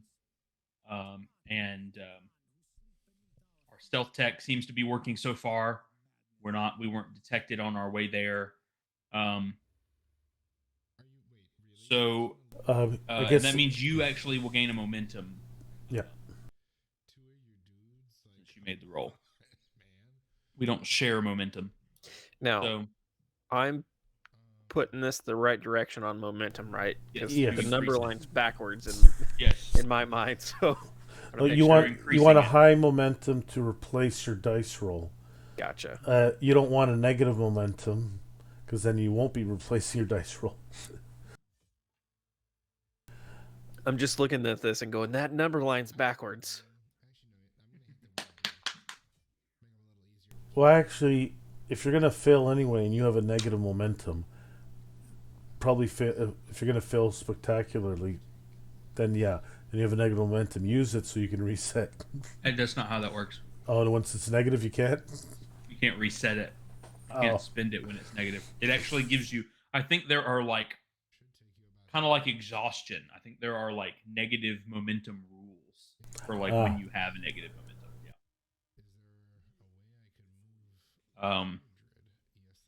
Yeah. All right. So I'm guessing that what this allowed us to do was to follow the ship, and now we're here and we have the situation there favors you. That's why we got the momentum. But we can say we can attempt the stealth roll, right? So without them seeing us. I think that we got here, we got there, and we were not detected. Like our stealth tech worked, and we were able to sort of follow without being noticed. And then we well, I think now would be a good time to actually make like a stealth roll, whatever that. Right, we want to make sure that we hide. Yeah. So I think this would be a secure an advantage roll. So are we trying to like dock our ship in this, or are we just trying to like hide our ship somewhere on a big open spot and then like get out and make our way into the mothership? I think. Well, first off, let's decide what the ship looks like as we approach it. Okay, so that might help. So we're following the transport ship, and we found the mothership as well. That's what our goal was. So that's what happened. Okay. Now,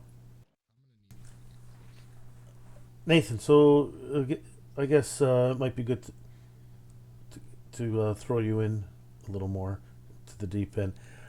So we've the only information we have on the mothership is that these freighters come in, they dock with it, collect all the stolen. So the pirate ships steal stuff. There Bring are it. raiding ships, Yeah, and then there are commercial freighters that are like legal, and those are what they use to move goods that the raiding ships have collected. yeah. So they'll dock with their collected, go to their legitimate warehouses that they're allied with, and try to uh, launder the goods that way. And then if it's a little more restricted tech, they have to go to, obviously to the other planet there. So you could describe what the mothership looks like, since we never really, we've been calling it the mothership, just but that was just a placeholder name, I guess. So this may or may not work with being in space because everything moves, but I am kind of picturing like it almost looks like a chunk of a planet that's floated off on one side, and on the other side it looks like a station that was on that planet. And the station side is the normal, where the legal stuff happens. But on the other side, where it looks like this chunk of planet or this chunk of meteor or whatever has like pathways in it where these illegal raiding ships can come in, and that's where they do that back trading. Well, that sounds interesting because we do, in terms of locations in this area that we know of three locations. We have Rhiannon, which is the planet that has the underwater. Rhiannon specifically is the settlement that's underwater on this planet. Then there's Prism, which is a settlement on another planet that's where they deal with the black market stuff. And then there's a third, like I think we decided it was like a space station that is sort of secret, and it's sort of mysterious, and we really don't know a whole lot about it. We haven't even we as characters might not even know that it exists. Um so um the so this idea of like the ship, that the mothership is like a satellite, like a floating chunk of land, almost like an asteroid or something. But do you think it has its own propulsion? Yeah, I think that it may have been at one time like a chunk of asteroid or a chunk of, broken planet or a chunk of broken moon, but I don't think that like, the side that has this settlement on it, I don't think it was actually like, I don't think it's something that was actually built there and then this piece went floating off or whatever. I think it was engineered this way. So they've got some kind of way to move it and kind of angle that side where the nefarious trading's going away from prying eyes, so to speak. It's pretty subtle most of the time, and I think this is an actual ship, quote unquote, um, but it's less mobile than all these other things that are moving. So that if they need to, they can move their base elsewhere to get to, if things get too hot in the area they're at.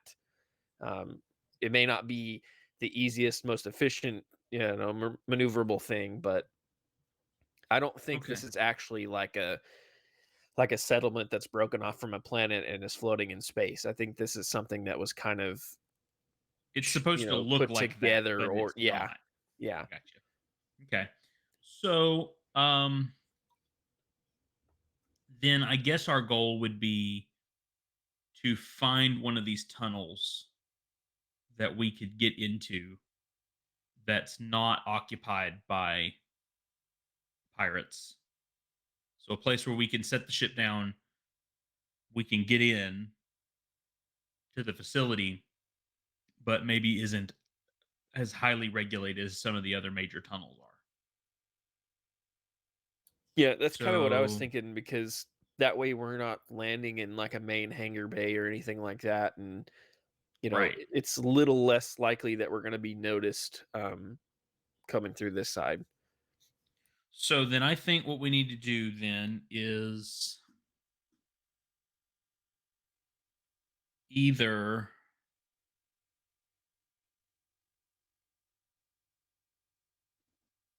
so I'm assuming, and I guess I can check this. I'm assuming that set a course functions like um undertake an expedition. Let me check.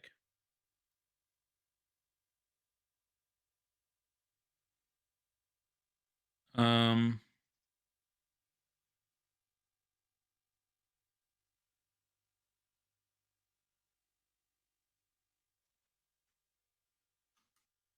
okay, it's basically saying that set a course is used for large travel that is through like known space. Um, Basically, you would take these like very long trips and condense them down to one roll. Um, I still think what we did was fine. I'm gonna treat it kind of like a undertake an expedition though. That like now we're here, and now we can explore a waypoint. So when you divert, well, yeah. It says when you divert from an expedition to examine a notable location, roll wits on a strong hit, choose one. On a strong hit with a match, you may instead make a discovery. And there's a list there. So I think what we're doing here now is like we're here and we're we're gonna explore this waypoint. We are going to find a way into this ship. Excuse me. Um, and I think that now, like when we make this roll, we'll get a. I think we should get a +1 from our stealth tech because we are hiding and sort of sneaking our way into this location. So when we got when we did the set of course, we got things. I said something along the lines of when you arrive, things are to your advantage. Now, Right. is that just us like narratively being able to describe that, you know, there's less traffic in this area at the moment, or would that actually give us, a physical advantage to this role? I think that well, it gave you the momentum, which I think is sort of part of that. Um, but I think what it does is it basically makes it say, like, you're not entering this location in the middle of a fight, or, I think that we weren't caught, we made it, we didn't have any issues. Um, so now from here, now we're closer to these ships and we're coming in. And so I think now that's when we've got to really make these stealth rolls and these sort of maybe waypoint rolls. And Yeah, That it was makes a sense. choice to get a bonus or momentum, and like with secure an advantage. Momentum carries you forward potentially through a whole expedition or something because you can use it later, and then obviously the bonus will help you on your next related roll. So so it's like, do you want an immediate bonus or not? So I'm thinking the best move to make here would be explore a waypoint. We're trying to find a way into this place.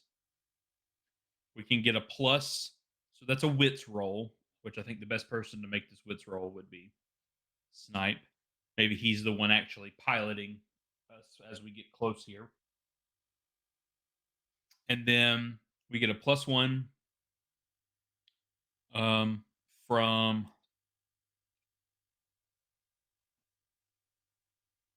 um, from the stealth tech because um, we are moving. It says make a move against a specific foe or threat to avoid detection. So We are trying to get into this place without being detected. So we can get a +1 from that. Is there I don't know that there's any other pluses that I can think of unless one of us wants to try to help with a secured advantage roll. Maybe a shadow check to see you're finding the most advantageous keeping us hidden. Yeah, I was going to ask how gaining advantage worked exactly. So the technically there's a move called aid your ally. And what aid your ally basically says is you either do the secure advantage or the gain ground action, and then the effects of those go to that person. So security and advantage is basically like it equates to like the help action when we use it this way. Um, so you're going to pick whichever stat you're wanting to use to secure this advantage, and then based on how well you succeed, is how much help you actually give to the person making their next major move. So if you're wanting to try to use shadow, um, maybe um, whether it's dealing with finding the right, helping him navigate and find the right places to sort of fly around and hide behind, or dealing with possible like system jamming or like fake clearance codes, or who knows how we want to, I think we need to try to avoid like communicating with them as much as possible. So Yeah, I'm thinking that if I do this trying to use shadow, that it would be more of like, looking out a viewfinder or something and pointing out like, hey, that area is a little darker than this area, or whatever. You may be able to hide the ship a little better in that spot than the spot you're headed, or something like that. I agree. Because I think So I'm on the same page as you. I think the sooner we end up communicating or coming across someone, the faster it's going to be realized that we don't belong here. right. So you will make a secure the advantage roll, which is a stealth roll. Um, if you want to try to figure out a way to use your haunted asset, then I don't know if it would be helpful or not. That's a backstory thing, I guess. Um, Other than that, then you would just roll. I think the reason you can use it on every hit, on every roll, is because if you fail, you're rolling an endure stress. It's not if you fail; it's if So, you roll a weak hit. If you sorry, fail, yeah. nothing happens. Oh, sorry, yeah, weak hit. So, yeah, strong is fine, but that's why you decide if you want to use it. It's not like, oh, I'm getting a +1, I'm cheating. No, Yeah, if you you're fail always yeah. a weak hit, you're going to take a penalty. So, So what does the stress do? So there is a move called Endure Stress that will lower your spirit. Okay. Now that says and the problem so. with that, to increase it back, like to heal it, you have to, I think, have a meaningful conversations and interactions with people. Yeah, you have to like talk it out. Yeah, for Talk your about your feelings. so Okay. I mean, I feel like it. I feel like that this is going to get me in trouble, but I also feel like that this kind of applies to the same kind of reason we used it earlier. Like, he's pulling on this knowledge of someone else that's helped him. This person that he's haunted by has taught him a lot of this stuff, and the stealth, and the skullduggery and all this kind of thing. Um So I think he's just pulling on that knowledge. Maybe standing there next to Snipe hears him whispering to himself, or whispering as if it was to himself, kind of almost having a conversation.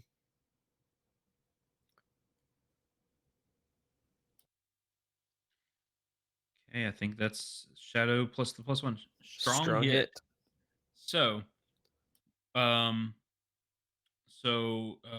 Snipe will get a +1 on this explore the expedition roll, and he will gain, I believe it's 2 momentum. 2 momentum. And then you will get to add on your legacy track, your bond track. Okay, so 2 momentum and 1 bonus. Yes. So you'll get to add a +1 to your uh, explore waypoint. So it's a wits +1. +2. I think we had the stealth too, or the stealth tech. Yes. Yes, we're adding the stealth tech, so it is a +2. The way we've been rolling tonight, we can add a +10. Might not help.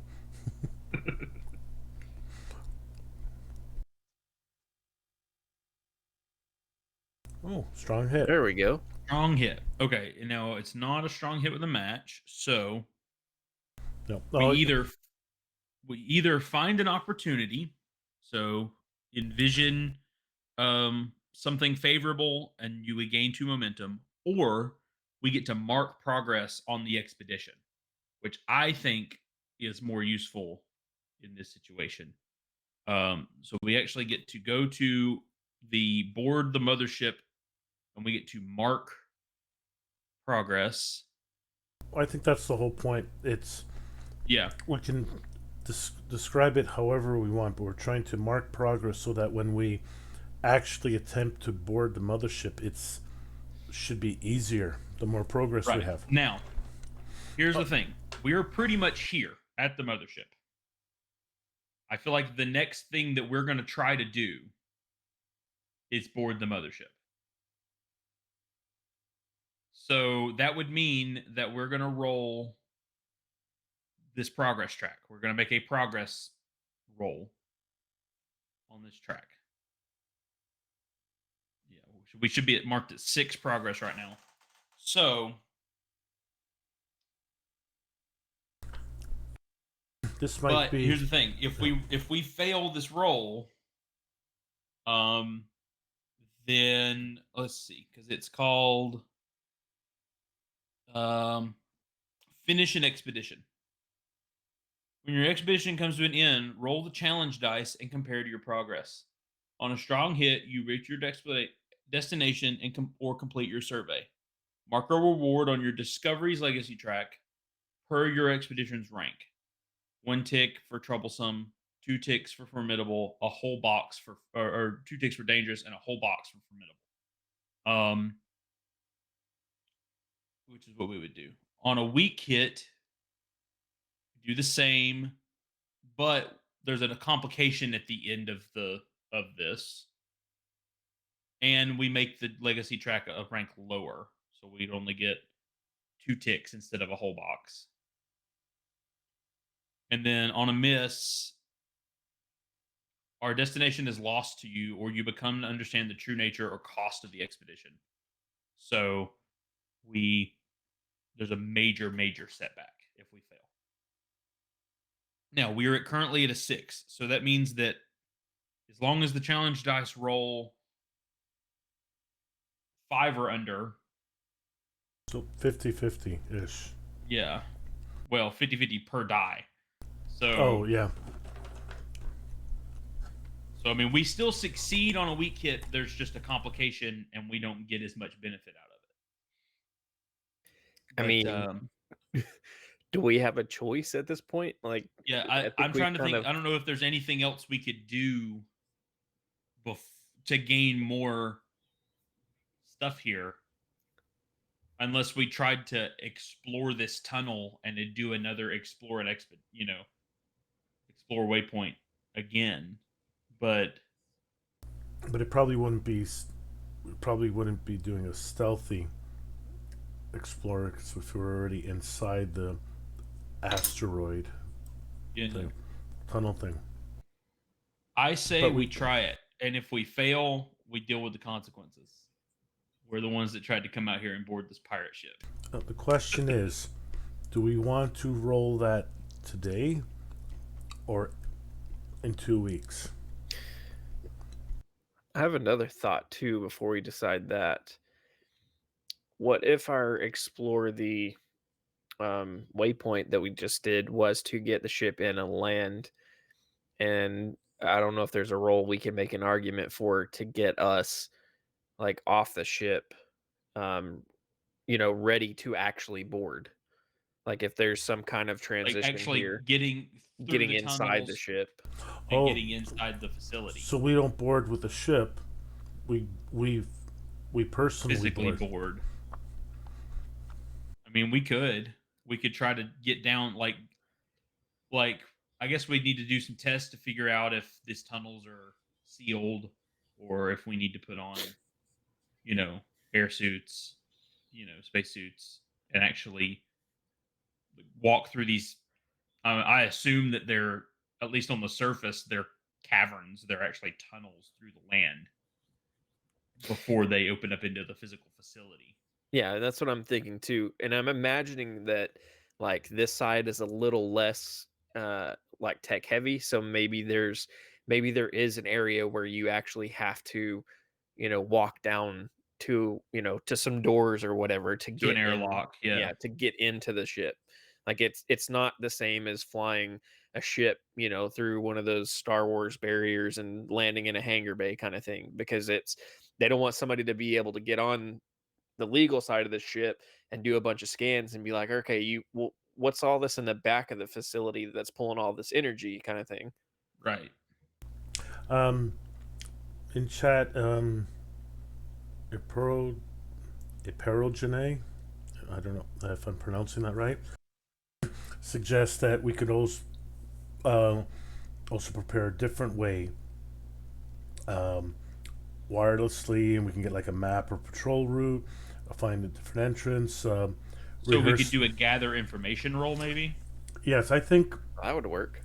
because the more prepared we are, because we've been doing pretty poorly with our rolls, I don't think 6 is strong enough. I So agree.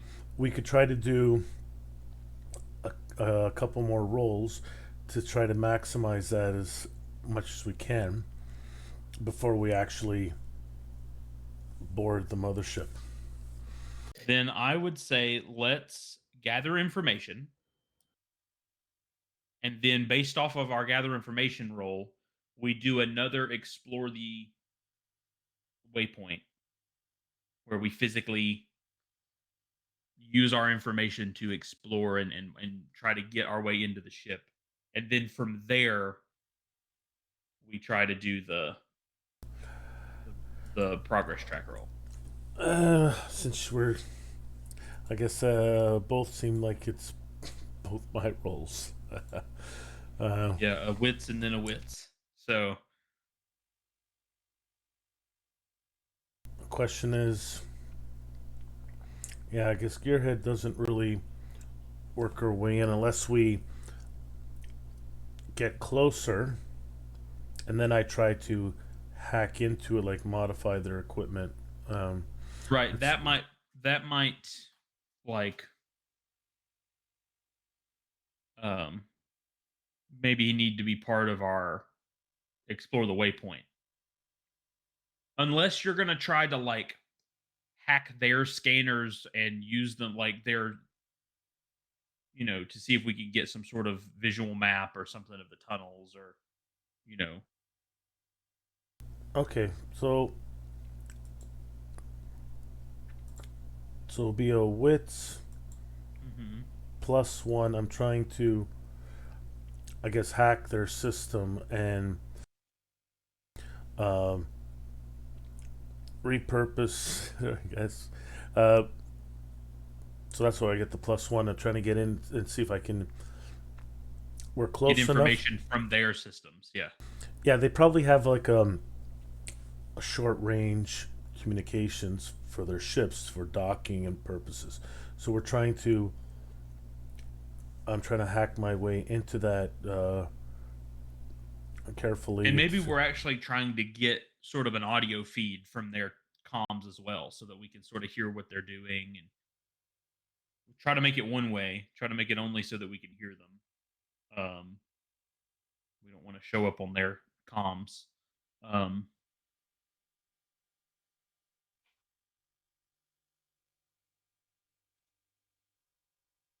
Okay. All right, let's try this. Now, does someone want to help me do it a little deceptively? I mean, the argument could be made if we're if we're going up to a panel or something outside, we could be trying to stealthily do that and get you in the system that way. Because I mean, there's no AI, right? So we're not. It's not low tech, but it may be more manual, right?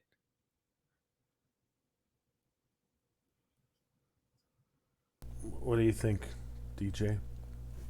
um, Or yeah, do I could we see have it that. wirelessly connecting, to it?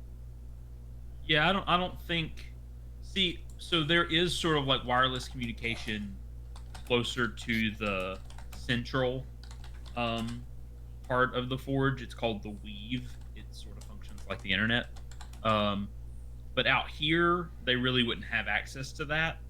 So it probably is more analog, more physical, like Star Wars type panels than So we'd wireless. probably have a better chance of at least getting a better connection to communications if we could get you up to some kind of panel on the outside, next to this door that we're, potentially going in soon. Well, then instead of trying to necessarily patch into their systems, maybe we need to just try to do this gather information with like our ship's scanners or something. Maybe we can do like a scan of this tunnel and see if we can gain any information before we step out. And because one, we want to figure out, like I said, are these tunnels sealed? Like, do we need spacesuits or not? I'm gonna say we probably will, until we can get to some sort of airlock. But and then see if we can gain, how long these tunnels are, what's at the end of them. Are there more tunnels, or does it lead to a door? Or see if we can gain any information from scanners that way, like our ship scanners or something. Okay, so So unless you want to, like, say you're recalibrating our scanners for that, maybe they're not usually intended for this. Do you think we still need that? Still going to get that +1 on the? well, since I've had a bit of I've hacked their technology, like because we hooked up the tracker. I've had a little bit of Right. contact with it. It's a little different than our systems, um, so I'm gonna have to make a few modifications so it's not a totally foreign system hooking in. It's like, hey, do you guys mind if we you know listen in on And your yeah, stuff? and I think that's part of it, is that we're trying to not, like, get noticed that we're running a scan or something like that. We're trying to do a so maybe you have to sort of recalibrate the scanners so that they're not broadcasting as wide of a signal.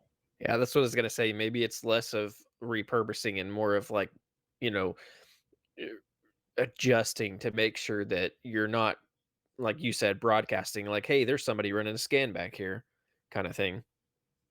So yeah, I think you would get the +1 just because you're having to do the tweaks on the fly and make sort of these changes, Right, just right, from your home there. and because they're pirates, they may actually have an AI. We don't. Yeah, They're they not. don't They're know. not going to follow the rules, but maybe they're basically AI is what drove us from Earth and why we ended up fleeing to the Forge. Oh, not good at all. Not good. Okay, so a miss on a gather information means that we unearth a dire threat or reveal an unwelcome truth that undermines your quest, and we must pay the price. So, what issue have we run into here? Does a match do anything? Yeah, we. I Not don't not think. on this. Um, basically, sometimes when the dice roll matches the challenge dice, sometimes the move gives you additional It's not much when information. your roll matches the dice. It's when the two challenge dice match each other. Oh, and the two challenge dice match. Okay. Now, yeah. So there we have no good way to. So it's a miss. So what through these scans we figure out that we've made a mistake here. What is there something in this tunnel? Does this tunnel not lead anywhere? Like what do we think here? You know what? We haven't. Were we outside of the ship, or we were still inside of ours? We were still in the ship. We were using the ship scanners to scan this tunnel. Okay, I started scanning through the tunnel to try to hook into their um, system, and I. It's not so much that I failed hooking into it; it's that while I was doing it, there's something inside the tunnel, something alive, and if we're gonna stay here, we either have to leave or deal with it. I think because, and we have to make that decision shortly. Okay. So I think that's where we stop. Sounds like a perfect cliffhanger to me. And then we can roll up a creature next time. If that's the case, maybe it's the guard dog. What if they don't even know it's here? Oh, I would imagine. I would imagine they don't know it's here. Oh, there's that too. Or it's something that they know is there and they try to avoid it. But yeah, we'll figure that out, and we might need to go out and do some Maybe have to deal with combat and it. take this thing out. Right. That might get us that extra couple of pips to get us into this mothership. Okay, so think think we're good then. I'd like to thank everybody who joined us, and sorry, Pearl Janae. In 2 weeks, you can join us in 2 weeks, 8:30 Eastern, and we can figure out if we survive this. What is 2 weeks from now? The third. Well, well, we can. No, yeah, the third. Let's see. It might not be. We will have to discuss and figure out a date. Yeah, it's usually Yeah, every 'cause 2 weeks. it's usually every 2 weeks, but we're coming up into like beginning of the summer. There's a lot going on soon. I know we should be playing. When is it? The 20. Is it the 17th or the 24th? Which one is not at con? Or is that July? I hadn't heard a confirmation of it, so I have no idea. See if I can find. It's, so not at con is either the 15th or the 29th of July, I think, because that's when we play our game. So I think we were discussing we want to try to wrap up this little scenario before not at con, and and run, bring in a fourth person. Well, it was going to be two of us. It was two of us at first. We were going to bring in a third person Yeah. for like a one shot type of thing, and maybe run this. Try to run like a one shot in this and see how it goes. What is the? We I don't think we've done this end of session move. Have we done that before? no. What does it say? Yeah, we haven't been using sort of the meta moves because there's also like begin a session and that kind of stuff.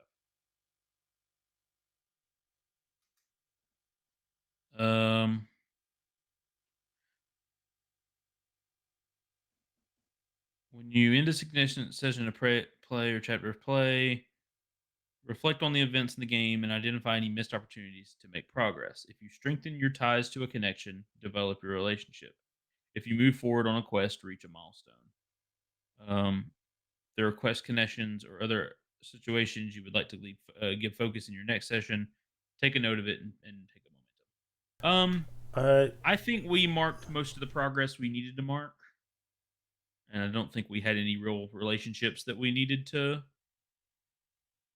We didn't really develop. We definitely didn't develop a relationship. No. With the guard, and just to jump in, a bad relationship still a relationship. Do you want to try to develop your relationship with him? And I actually like to say thanks for Voight Cost Studios for rating. Thanks everyone Raiders for joining. They're joining right here at the end. Yep. We're probably going to end up rating probably Jarl of Goats in a moment. If you want to stick around while we're just deciding how mechanically how we're ending, if we're going to roll anything. I don't think we need to roll anything for the ending there. I think we left off right where we needed to. On a nice cliffhanger.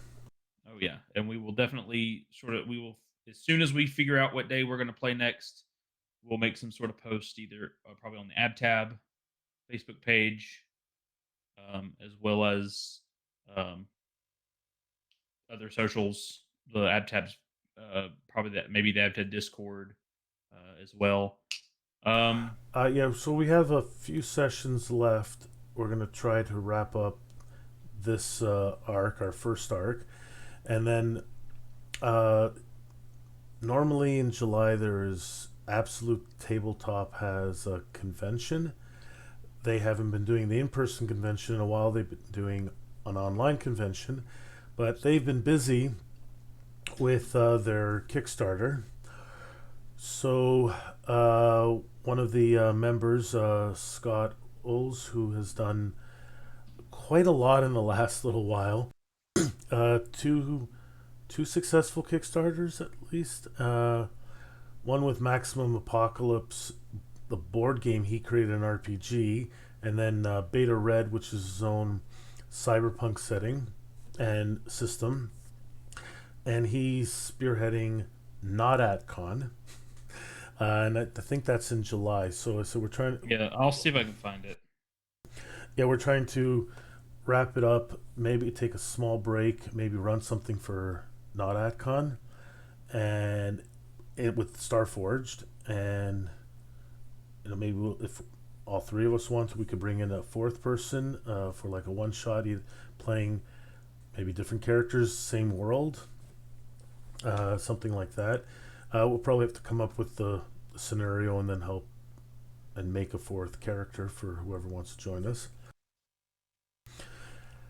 Not at Con is in June, not July. Oh, it is June. Okay, so it's June 16th through the 19th. Okay, so June 17th would be our normal. So we're not going to be able to finish this up before then. In fact, It might end up being, depending on what I've got going on, it might end up being that is our next session. Unless, can you play the 10th? It's not normally our game. I definitely can't play the 10th. Oh, okay. Then I guess we can. The third is the one that's the iffy one for me. We'll have to okay, so we might have ended on a cliffhanger. We don't know yet. So yeah, there's only one normally scheduled session before Not at Con. We're not at Con.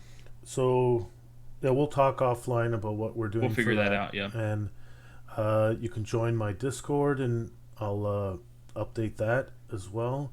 If you're not part of the Absolute Tabletop group on Facebook or on Discord.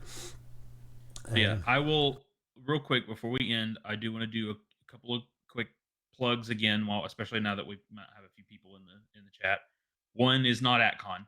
The link for Not at Con is on the Absolute Tabletop Facebook page. Um, it I believe costs $6.31.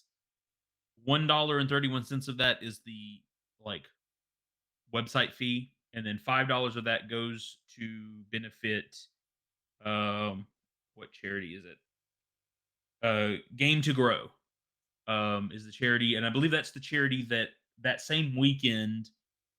Mini Touring Domain has a charity stream going on that same weekend, and I believe this is the same charity that he's supporting. So we sort of decided to make his charity stream part of Not at Con. So you can go on there and buy the ticket, and by buying a ticket to Not at Con, you are allowed to run a game in Not at Con. This is a completely community ran con.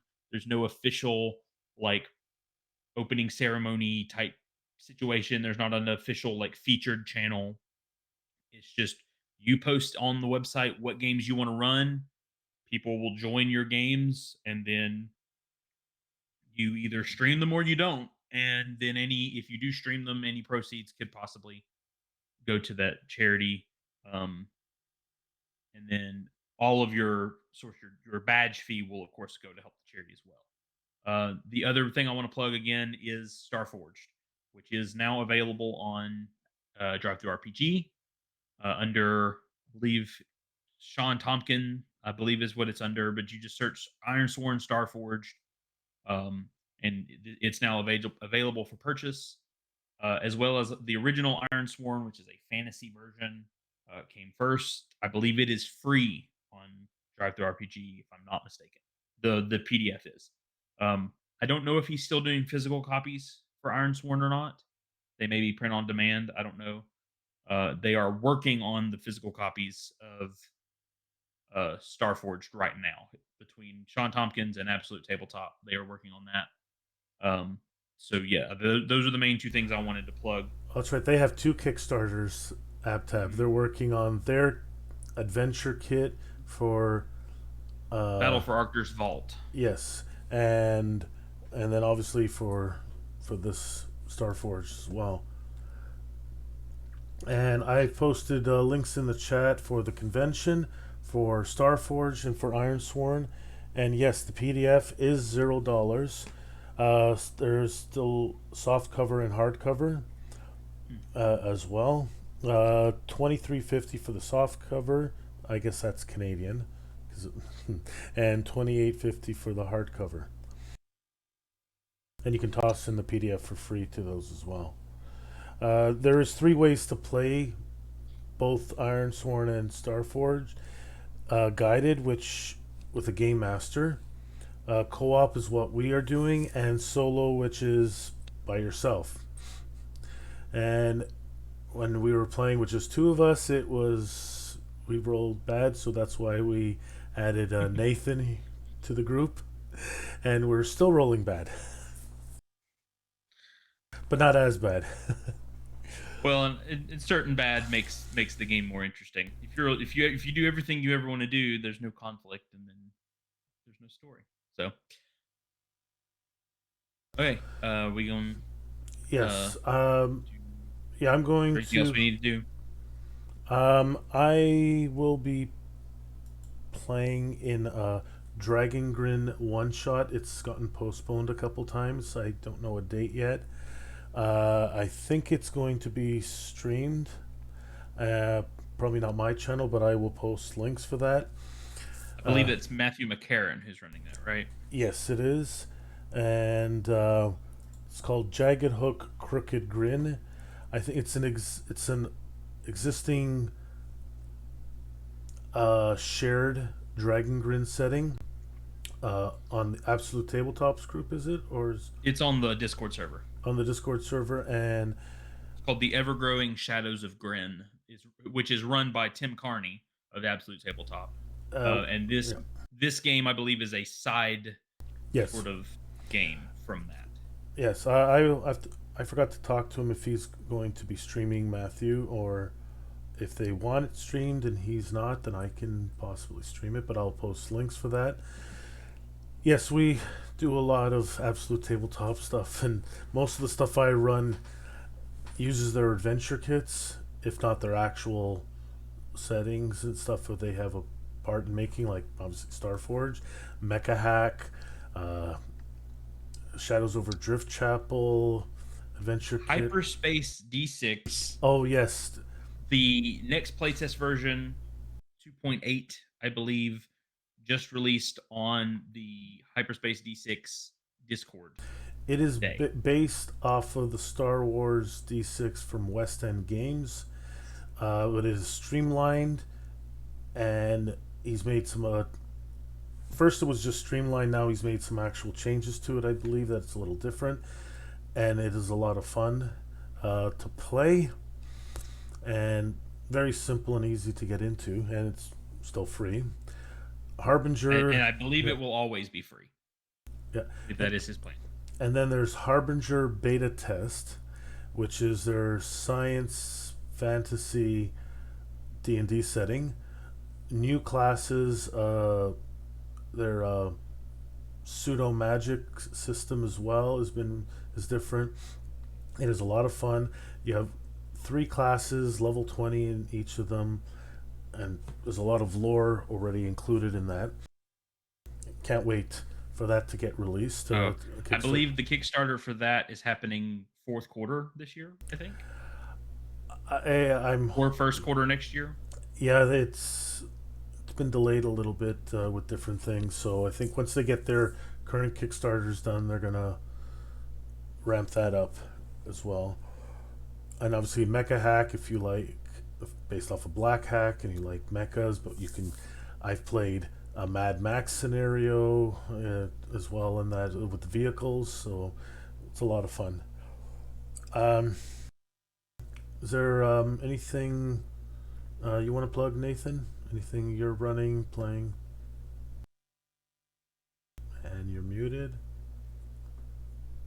I keep forgetting I mute my mic too sometimes. We play Curse of Strahd on my channel, Dimension 119, on Wednesday nights. We're not playing this week because I will be out of town, but starting back up next Wednesday, we will be back in Barovia once again. We're drawing pretty close to the end of that module. We may be facing Strahd in the next 2 or 3 sessions, so we'll see how that goes. And then we're going to pick up Adventures in Middle-earth once we finish Curse of Strahd, play a homebrew Adventures in Middle-earth game. Okay. So if anyone in chat, you want to wait around a bit, we are going to raid Jarl of Goats. He is playing Medieval Dynasty, chat versus streamer. So you can follow his channel and use the channel points to mess with him. It is fun. It's all in good fun, and he enjoys when people start messing with him. If he dies, his character, before he gets an heir of age, then he loses his game and has to start over. I don't know what progress he's made right now if he has an heir, but as I said, we have a lot of fun messing with him. You can make him drop an item, play with no hands for a bit, and just so many things. It's good if you time it when he's about entering combat, just enough to aggro something and then not fight. So, but yeah, thanks for joining. Thanks for the raid. Thanks for some of the information as well for this setting. So this is our 5th session for DJ and I, and Nathan just joined us for this session. I said, so we're a little more into the mechanics, trying to work in the role playing as well, but doing a bit of both until we get a little more used to it. So, once again, thank you for joining us, and see you in few weeks or maybe in a month for not at con. So, well, bye everyone.